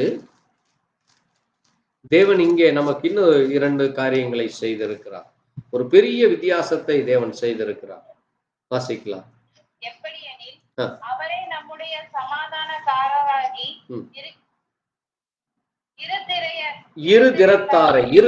இருதிரம்னா என்னது? 2 வேறு கோத்திரங்கள். யாராரு? நம்ம யாரு? புறஜாதி என்கிற ஒன்று, இன்னொன்று யூதர்கள், இஸ்ரவேலர்கள் என்கிற இந்த இருதிரத்தாரையும் அவர் என்ன செய்தார்? ஒன்றாக்கி. நம்ம இப்ப யாரு? நம்ம யூதன் என்றோ, கிரேக்கன் என்றோ, புறஜாதி என்றோ, அந்நியன் என்றோ, அடிமை என்றோ, ஆண் என்றோ, பெண் என்றோ அல்ல. நாம் எல்லோரும் கிறிஸ்துவுக்குள் நாம் ஒரே ஜனங்களாக இருக்கிறோம். ஆமென். பாருங்க, அதனாலதான் இங்க என்ன செய்கிறாராமா? அவர் என்ன செய்கிறாராமா? இருதிரத்தாரையும் ஒன்றாக்கி பாருங்க, நமக்கும் அவர்களுக்கு இடையிலே ஒரு பகையான ஒரு சுவர் இருந்தது. ஏன்னா அவர்கள் புறஜாதிகளோடு ஒன்றுபட மாட்டார். சமாரியர்கள் கூட அவங்க ஒன்றுபடுறது இல்லை, அவர்கள் புறஜாதிகள் என்று சொல்லி. ஏனென்றால் புறஜாதிகள் என்னது? அந்நிய வழிபாடுகளை செய்து கொண்டிருந்தார். தேவனை நமஸ்கரிக்காமல், தேவனை கனப்படுத்தாமல் அவர்கள் வேறு விதமான காரியங்களை ஈடுபட்டார். ஆக அப்படிப்பட்ட நமக்கு அவர்களுக்கு இடையிலே இருந்த அந்த சுவற்றை, அந்த பிரிவினையை அதை தகர்த்து போட்டு சட்டதிட்டங்கள், நியாயப்பிரமாணத்தை தம்முடைய மாம்சத்திலே ஒழித்து இருதிரத்தாரையும் தமக்குள்ளாக ஒரு புதிய மனுஷராய் சிருஷ்டித்தார். ஆமென். பாருங்க, இப்ப நம்ம யாரா இருக்கிறோம்? ஒரு புது மனுஷனா இருக்கிறோம், புது சிருஷ்டியாக இருக்கிறோம். அப்ப இப்ப நமக்குள்ள என்ன கிடையாது? பழைய மனுஷன் கிடையாது. அதனாலதான் 10ஆம் வசனம் சொல்லுது, நற்கிரியைகளை செய்கிறதற்கு. ஏன் நம்மை புதிய சிருஷ்டியாய் மாற்றினாராமா? நல்ல குட் ஒர்க். என்னது? நல்ல கிரியைகளை. நம்ம எத்தனை பேர் இந்த நல்ல கிரியைகளை செய்கிறோம்? எத்தனை பேருக்கு நம்ம உதவுறோம்? எத்தனை பேருக்கு நம்ம ஜெபிக்கிறோம்? எத்தனை பேருக்கு நம்ம சொல்லி அவங்களுக்கு உதவி இருந்திருக்குன்னு நம்முடைய வாழ்க்கையில நீங்க யோசித்து பாருங்க. உட்கார்ந்து கொஞ்ச நேரம் யோசிங்க. அதான் தியானிக்கிறது. ஒரு வேதத்தை, ஒரு வசனத்தை வாசித்து ஆண்டவர் இப்ப இந்த வசனத்தை உங்களுக்கு சொல்றார். நற்கிரியைகளை செய்ய நாம் கிறிஸ்துவுக்குள் சிருஷ்டிக்கப்பட்டு தேவனுடைய செய்கையாய் இருக்கிறோம். அப்ப தேவன் செய்கிறார், அந்த செய்ய நம்ம இருக்கிறோமா அப்படின்னு நீங்க தியானிங்க. நான் எத்தனை பேருக்கு நான் உதவி செய்தேன், நான் எத்தனை பேரை ஆண்டவருக்குள்ள கொண்டு வந்திருக்கிறேன், நான் சொல்லி அவர்கள் ஆண்டவரை ஏற்றுக்கொண்டார், நான் சொல்லி அவர்கள் மனம் திரும்பினார்கள், அவர்கள் அந்த பாவ வாழ்க்கையை விட்டார்கள், கொலைகாரத்திலிருந்து மாறினார்கள், திருட்டிலிருந்து மாறினார்கள், அக்கிரமத்திலிருந்து, அநியாயத்திலிருந்து, வேசித்தனத்திலிருந்து மாறினார்கள்னு நம்ம எத்தனை பேரை அடையாளம் காட்ட முடியும்? தேவன் நம்ம கிட்ட கணக்கு கேட்பார். ஆமென். நிச்சயமா கணக்கு கேட்பார். ஏன்னா நான் இங்க சொல்லுது வேதம். நற்கிரியைகளை செய்ய நாம் கிறிஸ்து இயேசுவுக்குள் என்ன செய்யப்பட்டிருக்கிறோமாமா? அப்ப அது யாருக்கு, யாரை சிருஷ்டிக்கிறாரு? எங்கேயோ இன்னும் 10 வருஷம் கழிச்சு யாரோ வரப்போறாங்களா? இல்ல, உங்களை நம்மையும் நம்ம ஒவ்வொருவரையும் அவர் சிருஷ்டித்திருக்கிறார் இந்த பூமியில. நீங்க எப்போ அவரை என் தேவன் என்று ஏற்றுக்கொண்டீர்களோ, எப்பொழுது அவரை நீங்கள் உங்களுடைய சொந்த இரட்சகராக நீங்கள் அவரை அங்கீகரித்து அவருடைய நாமத்திலே நீங்கள் ஞானஸ்நானம் பெற்றீர்களோ, நீங்கள் ஒரு புது சிருஷ்டி. ஆமென். ஆனால் இந்த புது சிருஷ்டி வெறும் பேரளவுக்கு அல்ல, டைட்டில் கிறிஸ்டின் அல்ல. அதுதான் நான் சொல்லுவேன், டைட்டில் கிறிஸ்டினா இருக்காதீங்க, பெயர் கிறிஸ்தவனா இருக்க வேண்டாம். அது உங்களை நீங்களே ஏமாற்றிக் கொள்வது. நற்கிரியைகளை செய்யத்தான் தேவன் நம்மை சிருஷ்டித்து இருக்கிறார். பாருங்க, அதனாலதான் அங்க சொல்றாரு பாருங்க, என்னவாமா, என்ன எதற்காகவாமா? இல்ல, நீங்க அதுல கடைசி வசனத்தை வாசித்தீங்கன்னா 19ஆம் வசனம் சொல்லுது பாருங்க, நீங்கள் இனி அந்நியரும் பரதேசிகளுமாயிராமல் பரிசுத்தவான்களோட ஒரே நகத்தாரும் தேவனுடைய வீடாய் இருக்கிறீர்கள். அப்ப நீங்க தேவனுடைய வீடு, உங்களாலதான் வீடு கட்டப்படுகிறது. நீங்க தான் என்ன செய்யறீங்க? வீட்டை கட்ட வேண்டும். ஆண்டவர் நமக்கு இடத்தை கொடுத்துட்டாரு, ஜீவனை கொடுத்திருக்காரு. இந்த ஜீவன் நீங்க மட்டும் இருக்கிறது ஜீவியம் அல்ல. அதனாலதான் நான் சொன்னேன், சந்ததியை பெற்றெடுக்க வேண்டும். அப்ப நம்ம சந்ததி வர்றது தேவனுடைய சந்ததியாய் வர வேண்டும். அதே போல நாம் அநேகருக்கு சத்தியத்தை சொல்லி நற்கிரியைகளை செய்து நமக்குள்ள இருக்கிற அந்த அன்பை, நமக்குள்ள இருக்கிற தேவனு நமக்கு கொடுத்த அந்த இரக்கத்தை, அந்த தயவை, அந்த பரிசுத்தத்தை, தேவனுக்கு பயப்படுகிற பயத்தை நீங்கள் வெளிப்படுத்த வேண்டும். இன்னைக்கு அநேகர் தேவனுக்கு பயப்படுகிற பயம்னா என்னன்னே தெரியாது. அதெல்லாம் நமக்கு வேண்டும். அதுதான் கட்டப்படுகிறது. அது நீங்க அப்படி கட்டப்பட வேண்டும் என்று சொல்லுகிறார். அதைத்தான் சொல்றாரு பாருங்க, அவர் மேல் மாளிகை முழுவதும் இசைவாய் இணைக்கப்பட்டு கர்த்தருக்குள் பரிசுத்த ஆலயமாய் எழும்புகிறது. அவர் மேல் நீங்களும் ஆவியினாலே தேவனுடைய வாசஸ்தலமாக கூட்டி கட்டப்பட்டு வருகிறீர்கள். அப்ப நீங்க என்ன செய்யப்பட்டு வருகிறீர்களாமா? கட்டப்பட்டு வர வேண்டும். ஒரு மேசன் இருக்காருன்னா, நான் மேஸ்திரின்னு சொல்லி அவர் வீட்டுக்குள்ள உட்காந்துட்டாருன்னா அவர் மேஸ்திரியா? அவன் ஏதோ சோம்பேறி பையன், அவங்ககிட்ட வேலை கொடுத்தோம்னா நம்ம வீடு கட்டி நம்ம குடி போன மாதிரி தான் அப்படிம்பாங்க. அப்படித்தானே? ஒரு மேசன்னா அவன் என்ன செய்ய வேண்டும்? 2 பேர் வேலைக்கு கூட்டிட்டு வந்து அந்த கொடுத்தப்பட்ட அந்த வீட்டை கட்டி முடிக்க வேண்டியதுதான் மேஸ்திரியுடைய வேலை.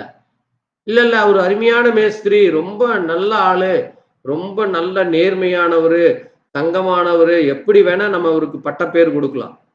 ஆனால் அவர் வந்து அந்த வேலையை செய்யாவிட்டால் அவர் யாரு? அவர் ஒண்ணுக்காகாதால், லாக்கி இல்லாதால், தொழில் மேல அக்கறை இல்லை.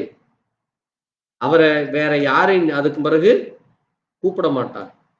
புரியுதா உங்களுக்கு? அப்ப மேஸ்திரி மாதிரி நம்மளை ஒரு விசுவாசியா நீங்க எடுத்துக்குங்க. இப்ப நம்மளை தேவன் விசுவாசின்னு அடையாளம் சொல்லுகிறார் என்றால் உங்களுக்குள் அந்த நற்கிரியைகள் வெளிப்பட வேண்டும். தேவன் என்னை ரட்சித்தாரு, தேவன் என்னை வழிநடத்துகிறார் என்றால் அது வெளிப்பாடாக வர வேண்டும். அது வார்த்தை, அந்த வார்த்தை உங்களுக்குள் இருந்து கிரியை செய்ய வேண்டும். ஆமென். அது இசைவாய் கட்டப்பட்டு அதன் மேல நீங்கள் கூட்டி கட்டப்பட வேண்டும். அதுதான் தேவ பிள்ளைகளுக்கு மற்றவர்களுக்குள்ள வித்தியாசம். ஆமென். பாருங்க, அது மட்டுமல்ல, தேவன் நம்ம என்ன செய்கிறாராமா? வாசிங்க, ரோமர் 8:1-13 சொல்லப்பட்டிருக்கிறது. ரோமர் 8:1-3 வரை வாசிங்க. ஆனபடியால் கிறிஸ்து இயேசுவுக்குட்பட்டவர்களாய் இருந்து மாம்சத்தின்படி நடவாமல் ஆவியின்படியே நடக்கிறவர்களுக்கு ஆக்கினை தீர்ப்பில்லை. போதும். இப்ப நீங்க மாம்சத்தின்படி நடக்கிறீர்களா, ஆவியின்படி நடக்கிறீர்களா என்று கவனிக்க வேண்டும். பாருங்க, இயேசு எனக்காய் மரித்ததினால், அதைத்தான் நான் அடுத்த வசனம் சொல்லு, கிறிஸ்து இயேசுவினுடைய ஜீவனுடைய ஆவியின் பிரமாணம் என்னை என்ன செய்ததாமா?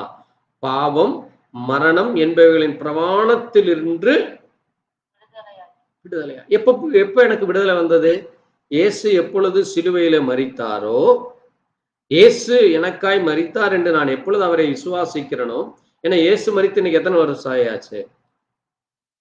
2000 வருஷம் ஆயாச்சு. ஆனா நம்ம ஆண்டவரை ஏற்றுக்கொண்டு ஒரு 10 வருஷமோ 20 வருஷமோ 30 வருஷமோ 50 வருஷமோ இருக்கலாம். ஆனால் அவர் மரித்து அவருடைய ஜீவனை கொடுத்து நம்மை, அவர் எப்ப விடுதலை கொடுத்தாரு? அவர் மரிக்கிறப்பவே நமக்கு அந்த விடுதலை கொடுத்தாச்சு. அதை நம்ம எப்ப ஏற்றுக்கொண்டோமோ, இப்ப நம்ம என்ன ஆயாச்சு? பாவத்திலிருந்தும் மரணத்திலிருந்தும். அந்த பிரமாணம், அது ஒரு அக்ரிமெண்ட், அது ஒரு அசைன்மெண்ட். அந்த அசைன்மெண்ட்டை தேவன் செய்து முடிச்சிருக்கிறாரு. இப்போ அந்த அசைன்மெண்ட் என்ன செய்யப்பட வேண்டும்? அது ப்ராசஸ்ல வரணும், அது வெளிப்படுத்தப்பட வேண்டும், அது ஒர்க் வேல வரணும், அது கிரியைகளாக செய்யப்பட வேண்டும். அதைத்தான் என்ன சொல்லுது? மாம்ச கிரியை அல்ல. அது எப்படிப்பட்ட கிரியை அல்ல? மாம்ச கிரியைகள் அல்ல. அப்படி நடவாமல் மாம்சத்தின்படி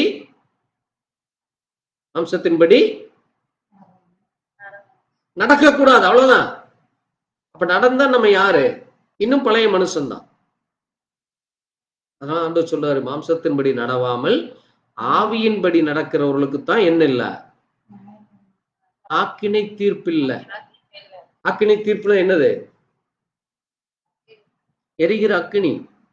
அப்போ நம்ம இல்ல, நான் ஆண்டவருடைய பிள்ளை, நான் பாவத்திலிருந்து மரணத்திலிருந்து விடுதலை ஆயாச்சுன்னு சொல்லி நம்ம எதுவுமே செய்யாம வீட்டுக்குள்ளேயே விசுவாசி அப்படின்னு உட்காந்துட்டா அது கிரியை ஆகுமா? அது நற்கிரியை ஆகுமா? அல்லது நல்ல செய்யலா? அல்லது அது வெளிப்பாடா?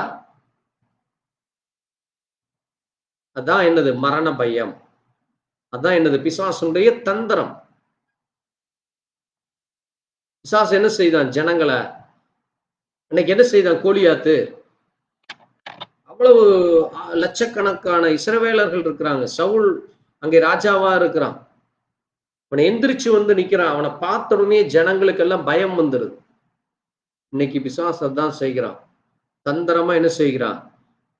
அவன் பெரிய ஆளாக தன்னை காட்டிக்கொண்டு தேவனுடைய ஜனங்களை நிந்தித்து, தேவ ஜனங்களை எதுவுமே பேச முடியாதபடி, செய்ய முடியாதபடி அடக்கி ஆளுகிறான்.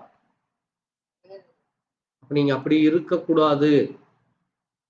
தாவீது என்கிற ஒரு சிறுவன் எந்திரிச்சு அவனை எதிர்த்து அவனை கொன்று போட்டான். ஆமேன். அதான் தேவனுடைய ஆவி இருக்கிற மனிதன். அதான் தேவனுடைய நாமத்தை குறித்து அவன் என்ன சொன்னான் பாருங்க. தாவீது சொன்ன ஒரே ஒரு வார்த்தை எப்பவுமே ஞாபகம் வச்சுக்குங்க. அவன் என்ன, எதற்காக கோலியாத்தை கொண்டான் தெரியுமா உங்களுக்கு?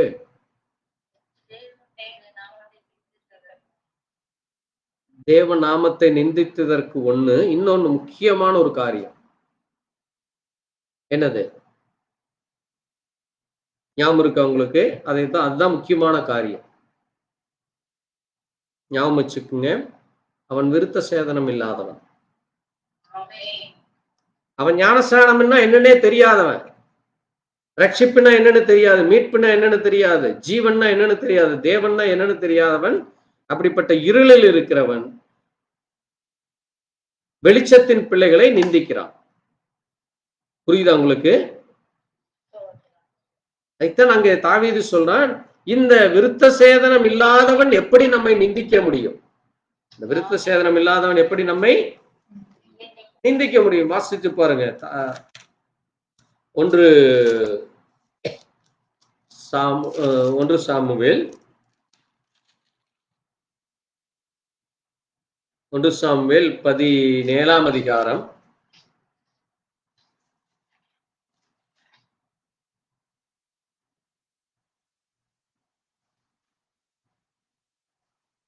26 வாசிங்க. 26 வாசிங்க.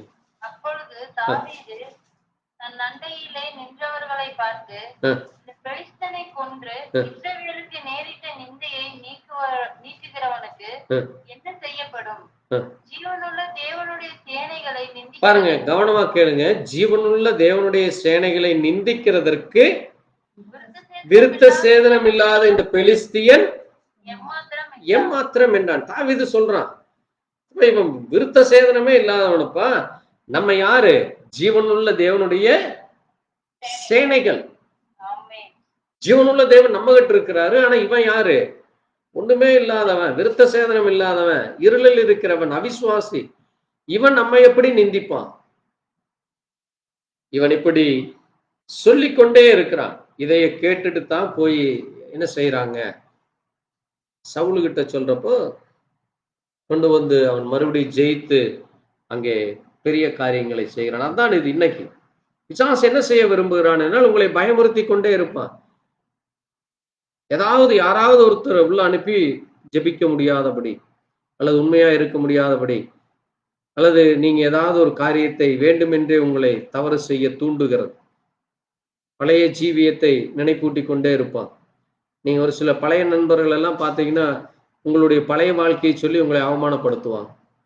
பழைய காரியங்களை சொல்லி உங்களை கேலியும் கிண்டலும் பரியாசம் பேசுவார். அவர்களுக்கு தெரியாது நீங்க ரட்சிக்கப்பட்டீங்க, நீங்க தேவனுடைய பிள்ளை. அப்ப அவர்கள் முன்னால நீங்க எப்படி நடந்து கொள்ள வேண்டும்? தாவீது எப்படி அந்த வைராக்கியத்தோடு நின்றான், அதை போல நீங்கள் உங்களுடைய ஜீவியமானது எப்படி இருக்க வேண்டும்? பரிசுத்தமுள்ள ஜீவியமா இருக்கணும். அவன் உங்களை அடுத்த தடவை சொல்லவே கூடாது. அவன் உங்களை பார்த்தால் கேலியும் கிண்டலும் பரியாசம் பேசவே கூடாது. உங்களுடைய ஜீவியம் அப்படிப்பட்ட ஜீவியமா இருக்கணும். அதுதான் அங்கே சொல்லப்பட்டிருக்கிறது. மாம்சத்திலே பலவீனமாயிருந்து நியாயப்பிரமாணம் செய்யக்கூடாததை தேவனே செய்யும்படிக்கு நம்முடைய குமாரனை பாவ மாம்சத்தின் சாயலாக்கி, இப்ப என்ன செய்கிறார்? நமக்குள்ள இருந்த அந்த பாவத்தை போக்கும் பலியாக அனுப்பி மாம்சத்திலே பாவத்தை ஆக்கினைக்குள்ளாக தீர்த்தார். அப்ப நமக்குள்ள இருந்த அந்த மரண பயத்தை, நாம் இனி மரித்த பிறகு அங்கே அழிந்து அக்கினி கடலிலே போவோம் என்கிற அந்த பயத்தை நம்மளிருந்து எடுத்து போட்டு, அந்த ஆக்கினை தீர்ப்பை நம்மளிருந்து எடுத்து போட்டார். அதனாலதான் நம்ம இப்ப நீ என்ன கிடையாது, அவரை விசுவாசிக்கிறவனுக்கு என்ன கிடையாது? ஆக்கினை தீர்ப்பு இல்ல. விசுவாசிக்கிறவனுக்கு ஆக்கினை தீர்ப்பு இல்ல. அப்ப வெறும் விசுவாசிங்கிற டைட்டிலோட உட்கார்ந்தா போதுமா? அப்படி அல்ல. கிரியை இல்லாத விசுவாசம் செத்தது. இப்ப விசுவாசம் கிரியை செய்ய வேண்டும். அதைத்தான் நான் திரும்ப திரும்ப சொல்லுவது. அப்ப கிரியை செய்தாலே ஒழிய அந்த விசுவாசத்திற்கு பலன் இல்லை. ஆமென். மூன்றாவதாக இப்ப நம்ம என்ன ஆக்கப்பட்டிருக்கிறோமாமா? என்ன கிடைக்கிறது நமக்கு? என்ன செய்யப்பட்டிருக்கிறதாமா? வாசிங்கள். ரோமர் 5:1, அதே மாதிரி எபேசியர் 2:13. ரோமர் 5:1 விசுவாசத்தினாலே நீதிமான்களாக்கப்பட்டிருக்கிறபடியால் நம்முடைய கர்த்தராகிய இயேசு கிறிஸ்து மூலமாய் தேவனிடத்தில் சமாதானம் பெற்றிருக்கிறோம். ஆமென். இப்ப நம்ம என்ன ஆயிருக்கிறோமாமா? நீதிமான்கள் ஆக்கப்பட்டிருக்கிறோம். நாம ஒன்றும் அநீதிக்காரன் அல்ல. பைபிள் ஆண்டவர் தான் சொல்லுவார், அநீதியுள்ள வேலைக்காரன், அநீதியுள்ள எஜமான். அப்ப அப்படிப்பட்ட ஜனங்களாக இருந்த நாம், அநீதியுள்ளவர்களாக இருந்த நாம், இப்போ தேவனை விசுவாசத்தினாலே இப்ப நம்ம என்ன ஆக்கப்பட்டிருக்கிறோமாமா? நீதிமான்களாக்கப்பட்டு, அது மட்டுமல்ல, நாம் தேவனிடத்திலே சமாதானம் பெற்ற முடிகிறது. ஆமென். இன்னைக்கு எத்தனை பேர் சமாதானம் இல்லாமல் அழுது கொண்டிருக்கிறாங்க தெரியுமா? உலகத்துல தூக்கம் இல்லாமல், அங்கே வேலை இல்லாமல், அல்லது குடும்பத்திலே கணவன் பிரச்சனை, மனைவி பிரச்சனை, பிள்ளைகள் பிரச்சனை, வேலைக்கு செல்கிற இடத்திலே பிரச்சனை, அல்லது வருமானம் குறைவு, அல்லது சரீரத்திலே உபத்திரவங்கள், சுற்றி இருக்கிறவர்கள் மூலமாக வருகிற தொல்லைகள், இப்படி எத்தனையோ பிரச்சனைகள்ல ஜனங்கள் கதறி அழுது கொண்டு இருக்கிறாங்க. ஆனால் தேவன் நமக்கு என்ன கொடுத்திருக்கிறாரு? மிகப்பெரிய சமாதானத்தை. ஆமென். என் சமாதானத்தை உங்களுக்கு வைத்து போகிறேன். அதை ஒருவனும் உங்களிடத்தில் எடுத்து போட முடியாது. தேவன் கொடுத்ததுதான். ஆனால் அது உங்களிலே தங்கி இருக்க வேண்டும். ஆமென். அந்த சமாதானமும் அந்த ஆசீர்வாதமும் நன்மையும் உங்களுக்குள்ள தங்கி இருக்க வேண்டுமானால் நீங்கள் செய்ய வேண்டியதை செய்தால் அது தங்கி இருக்கும். ஒரு வீடு கட்டினா மட்டும் பத்தாது. அந்த வீட்டை நீங்க என்ன செய்ய வேண்டும்? மெயின்டைன் பண்ண வேண்டும். இல்லைன்னா அந்த வீடு என்ன ஆயிரும்? தூசும் குப்பையும் ஏறி அந்த வீட்டுக்குள்ள நீங்க போக முடியாது. ஸ்மெல் அடிச்சு அந்த வீடே ஒரு பேட் ஸ்மெல் வர ஆரம்பிச்சு. அது என்ன செய்யப்பட வேண்டும்? சுத்திகரித்து அதை பராமரிக்க வேண்டும். அதை போலத்தான் உங்களுக்குள்ள அந்த சிந்தைகள், உங்களுக்குள்ள உலக காரியங்கள், உங்களுக்குள்ள மற்றவர்களை பார்த்து அந்த எண்ணங்கள், அந்த பழக்கங்கள் எல்லாம் தோன்றும். அதைகளை நாம் என்ன செய்ய வேண்டும்? மேற்கொள்ள வேண்டும். ஆமென். அதை நம்ம மேற்கொள்ளுவதற்கு தேவன் என்ன கொடுக்கிறார்? பரிசுத்த ஆவியை கொடுக்கிறார். ஆமென். அதான் என்னது? நம்ம தேவனோடு கூட ஒப்புரவாகி, அந்த ஒப்புரவாகிறதன் மூலமாய் தேவன் நமக்கு என்ன கொடுக்கிறாரு? சமாதானத்தை கொடுத்து பரிசுத்த ஆவியை நமக்கு கொடுக்கிறார். அதைத்தான் 5ஆம் வசனம் சொல்லுது. மேலும் நமக்கு அருளப்பட்ட பரிசுத்த ஆவியினாலே தேவ அன்பு, எப்படிப்பட்டது?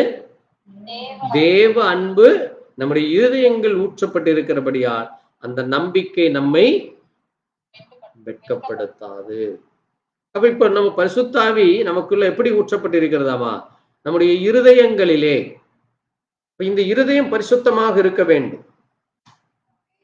இந்த இருதயம் பரிசுத்தம் இல்லாமல் நீங்க தேவனிடத்திலிருந்து ஒரு நன்மையும், அதனாலதான் ஆண்டவர் அங்கே மத்தேயு 6ஆம் அதிகாரத்துல சொன்னார், உங்கள் இருதயம் எங்கே, உங்கள் பொக்கிஷம் எங்கே, அங்கே உங்கள் இருதயம் இருக்கு. உங்கள் பொக்கிஷம் எங்க இருக்குது? நீங்க எதை பார்த்து கொண்டிருக்கிறீர்கள்? அங்கதான் உங்களுடைய சிந்தை இருக்கும், அங்கதான் உங்களுடைய ஜீவியம் இருக்கு, அதான் உங்களுக்கு வருங்கிறார். அப்ப பாருங்க, தேவன் நமக்கு நிறைய காரியங்களை செய்திருக்கிறார், அநேக ஆசீர்வாதங்களை வைத்திருக்கிறார். அதை நாம் தக்க வைத்துக் கொள்ள வேண்டும்.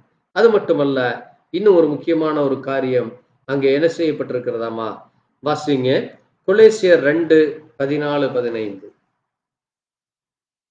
கொலேசியர் 2:14-15. சீக்கிரம் வாசிப்போம். பாருங்க, நமக்கு எதிரிடையாகவும்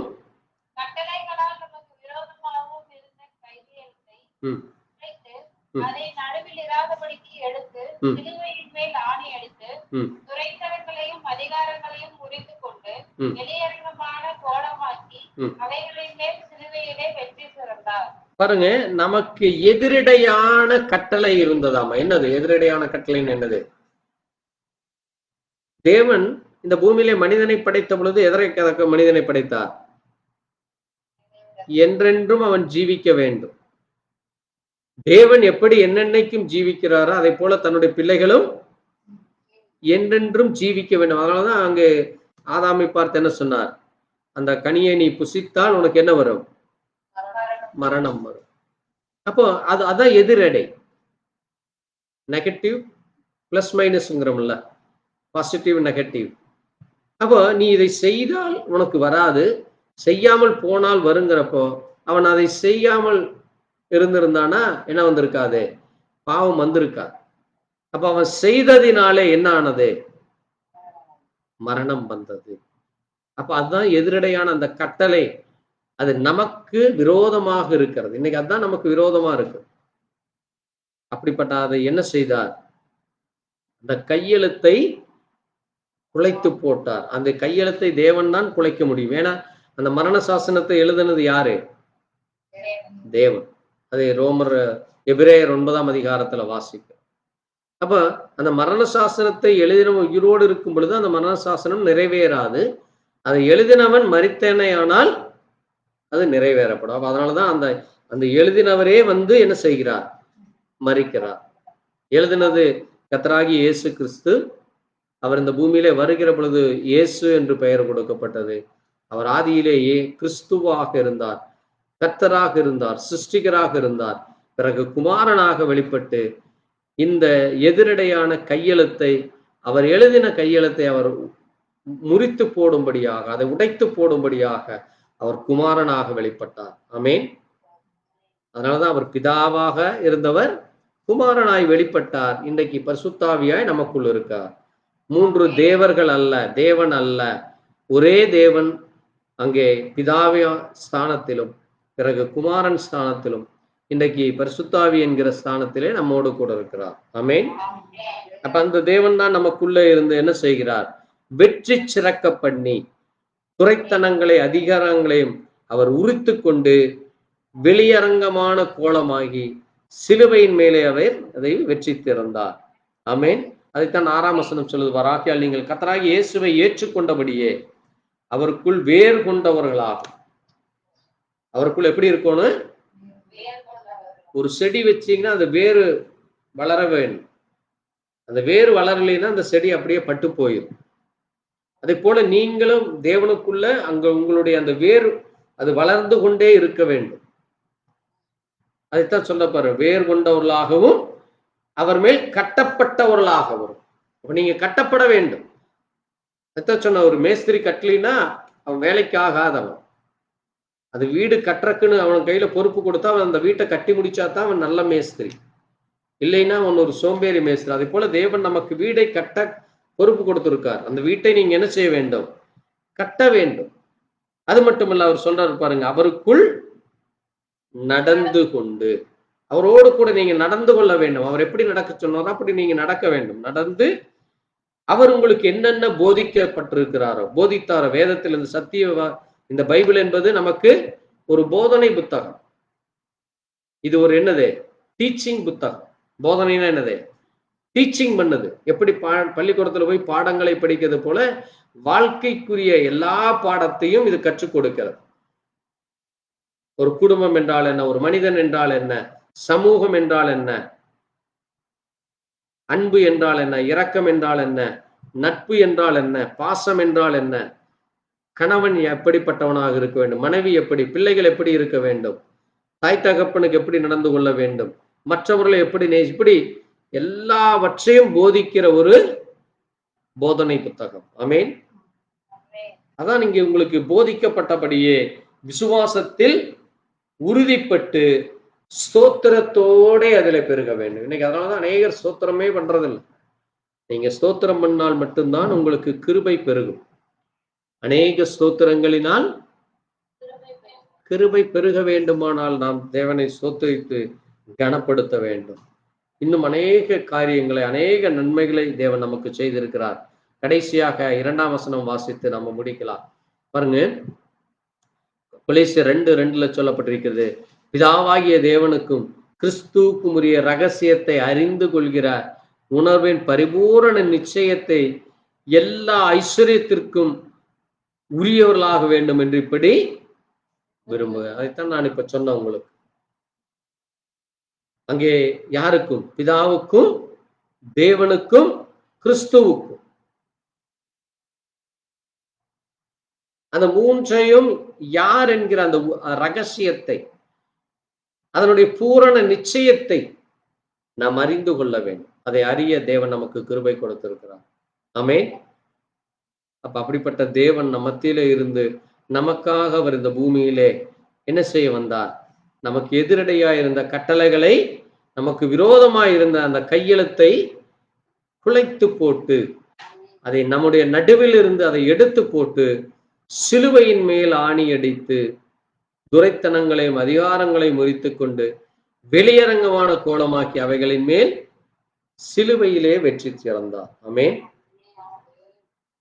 இன்னைக்கு அநேகர் சிலுவை என்றால் அது ஒரு துக்கம், அது ஒரு மரணத்துக்கு அடையாளம். அது இப்போ போன வாரம் கூட நாங்க கேரளா போனப்போ அந்த காட்சியை நாங்க பார்த்தோம். அது யூடியூப்ல இப்போ வைரலா போயிட்டு இருக்கு.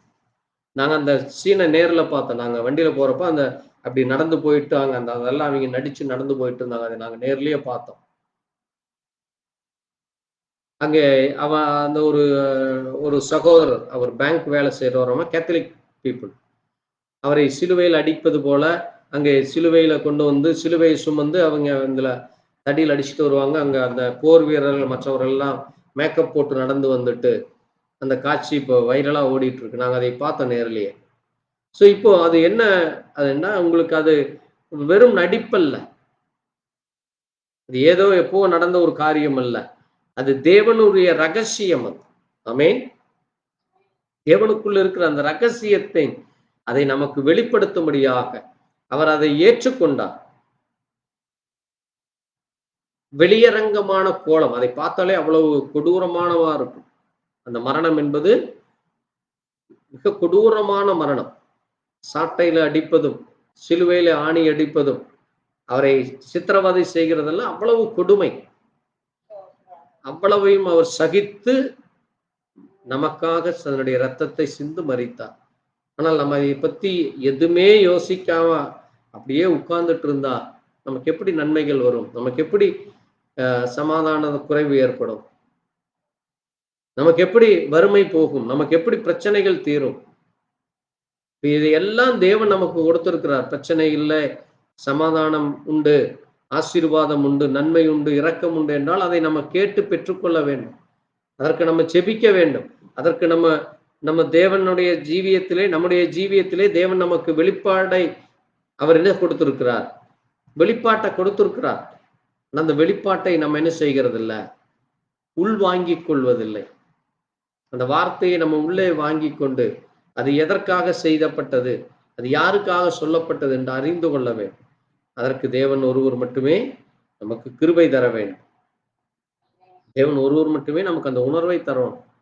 வேற எந்த மனிதனும் நமக்கு அந்த உணர்வு கொடுக்க முடியாது. ஸோ தேவன் நமக்கு எதிராக இருந்த எல்லாவற்றையும் வெற்றி சிறக்க பண்ணினது போல நாமும் இந்த நாளிலும் அந்த புதிய மனிதனை தரித்து கொண்டு புதிய காரியங்களை, புதிய நன்மைகளை கட்டப்பட, நம்மளே வேரூன்றப்பட, நாம் இன்னும் தேவனிலே நிலைத்திருக்க, தேவனுக்கென்று கனி கொடுக்க கர்த்தர் நம்மை இரக்கம் பாராட்டுவாரா.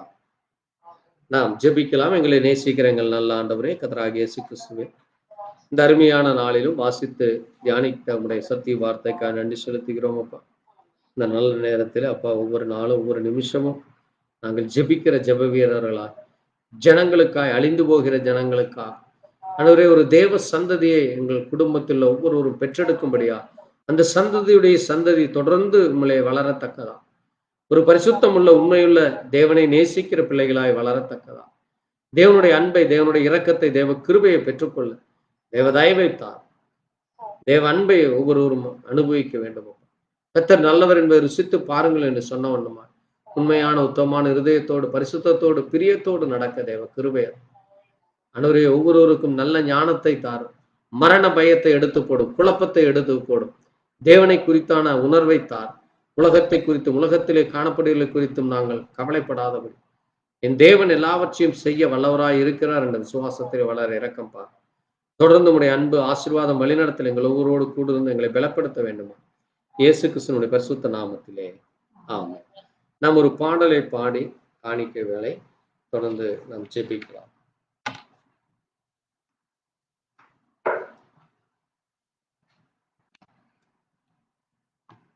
ஸ்தோத்திரமான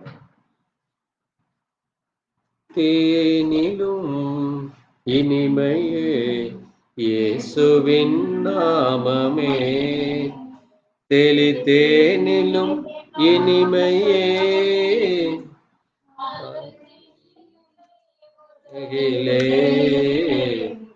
தேனிலும் இனிமையே இயேசுவின் நாமமே, செய்யும் குருடனை உணரச் செய்யும், கூணரை நிமிரச் செய்யும், குருடரை பார்க்க செய்யும், கேளாத செவியரை கேட்க செய்யும், மாறாத நாமம் இயேசுவின் நாமமே, கேளாத செவிடரை கேட்க செய்யும், மாறான நாமம் இயேசுவின் நாமமே, தேனிலும் இனிமையே இயேசுவின் நாமமே, தெளித்தேனிலும் மதுரமே, அதற்கிணை இல்லை உலகிலே. தேனிலும் இனிமையே இயேசுவின் நாமமே, காண கிடைக்காத தங்கம் அவர் வெண்மையும் சிவப்புமான தேவன், காண கிடைக்காத தங்கம் அவர் வெண்மையும் சிவப்புமான தேவன், கலைத்தங்கமயமான தேவன், கலைத்தங்கமயமா தேவன், இந்த தரணியில் இணையில்லா இயேசுவின் நாமமே, தேனிலும் இனிமையே இயேசுவின் நாமம். ஆமாண்டவரே, உடைய நாமம் இனிமையானது, அது அற்புதமானது. ஆசீர்வாதம், இரக்கம், தயவு, கிருபை எங்களுக்கு மரண பயத்தில் இருந்து ஆண்டவரே கர்த்தாவே பாவத்தில் இருந்தும் ஆக்கினையில் இருந்தும் எங்களுக்கு விடுதலை கொடுத்தீரப்பா. உலகத்திலே காணப்படுகிற எல்லா பொல்லாங்கனை ஜெயிக்கத்தக்கதா தேவ வல்லமையை நீர் கொடுத்தீரப்பா.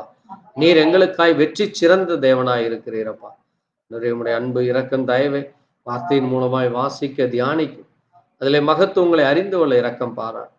தொடர்ந்து கேட்ட செய்தியின்படியாய் நாங்கள் உணர்வுள்ளவர்களாக ஆண்டவரே கர்த்தாவே ஒவ்வொரு காரியங்களை நாங்கள் செய்யத்தக்கதாக நம்முடைய சமூகம் முன் செல்ல ஜப வீரர்களாய் மாற ஆண்டவரே கர்த்தாவே நற்கிரியைகளை செய்ய நற்கிரியைகளினாலே ஆண்டவரே எங்களிலிருந்து அந்த சுகந்த வாசனை வெளிப்படும்படியா, ஒரு பரிசுத்தமுள்ள நற்குணம் எங்களிலிருந்து வெளிப்படும்படியா ஆண்டவரே அந்த ஆவியின் கனிகள் வெளிப்படும்படியா தேவ இரக்கம் தார், தேவ கிருபையை தார். தேவன் தாமே கேட்ட செய்தியின்படியாய் ஒவ்வொருவரை நீர் ஆசீர்வதியும் அப்பா. நீரே ஒவ்வொருவரை வெற்றி சிறக்க பண்ணி ஒவ்வொருவருக்கும் சமாதானத்தையும் தேவ அன்பையும் தேவ கிருபையும் தேவ தயவையும் கொடுத்ததற்காக நன்றி செலுத்தி நாங்களும் கனி கொடுக்கிறவர்களாய் மாற வேறு கொண்டு இருக்க நடக்க ஆண்டவரை நிலைத்து நிற்க தேவ அன்பை தேவ கிருபையும் பெற்றுக்கொள்ள தொடர்ந்து உடைய ஆசீர்வாதம் எங்களுக்கு கிடைக்க வேண்டுமா இயேசு கிறிஸ்துவினுடைய பரிசுத்த நாமத்திலே ஆமென். என் ஆத்மாவே கர்த்தரை ஸ்தோத்திரி, நாமத்தை என் ஆத்மாவே கர்த்தரை ஸ்தோத்திரி, கர்த்தர் செய்த சகல உபகாரங்களும் மறவாதே. அல்லேலூயா, ஆமென். நம்முடைய ஆண்டவராகிய இயேசு கிறிஸ்துவினுடைய கிருபை தேவனுடைய அன்பும் பரிசுத்தோடைய இன்னும் என்னும் சதா காலங்கள் நம் அனைவரோடு கொடுப்பதாக. ஆமென். அல்லேலூயா. துதி கனமகிமையோ மகே ஓ எல்லாமுமே, ஓ எல்லாமுமே, துதி கனமகிமையோ மகே ஓ நீரே ராஜாவே. அல்லேலூயா. ஸ்தோத்ரம் ஸ்தோத்ரம் ஸ்தோத்ரம் மிக ஸ்தோத்ரம் ஸ்தோத்ரம் ஸ்தோத்ரம் நீரே ராஜாவே.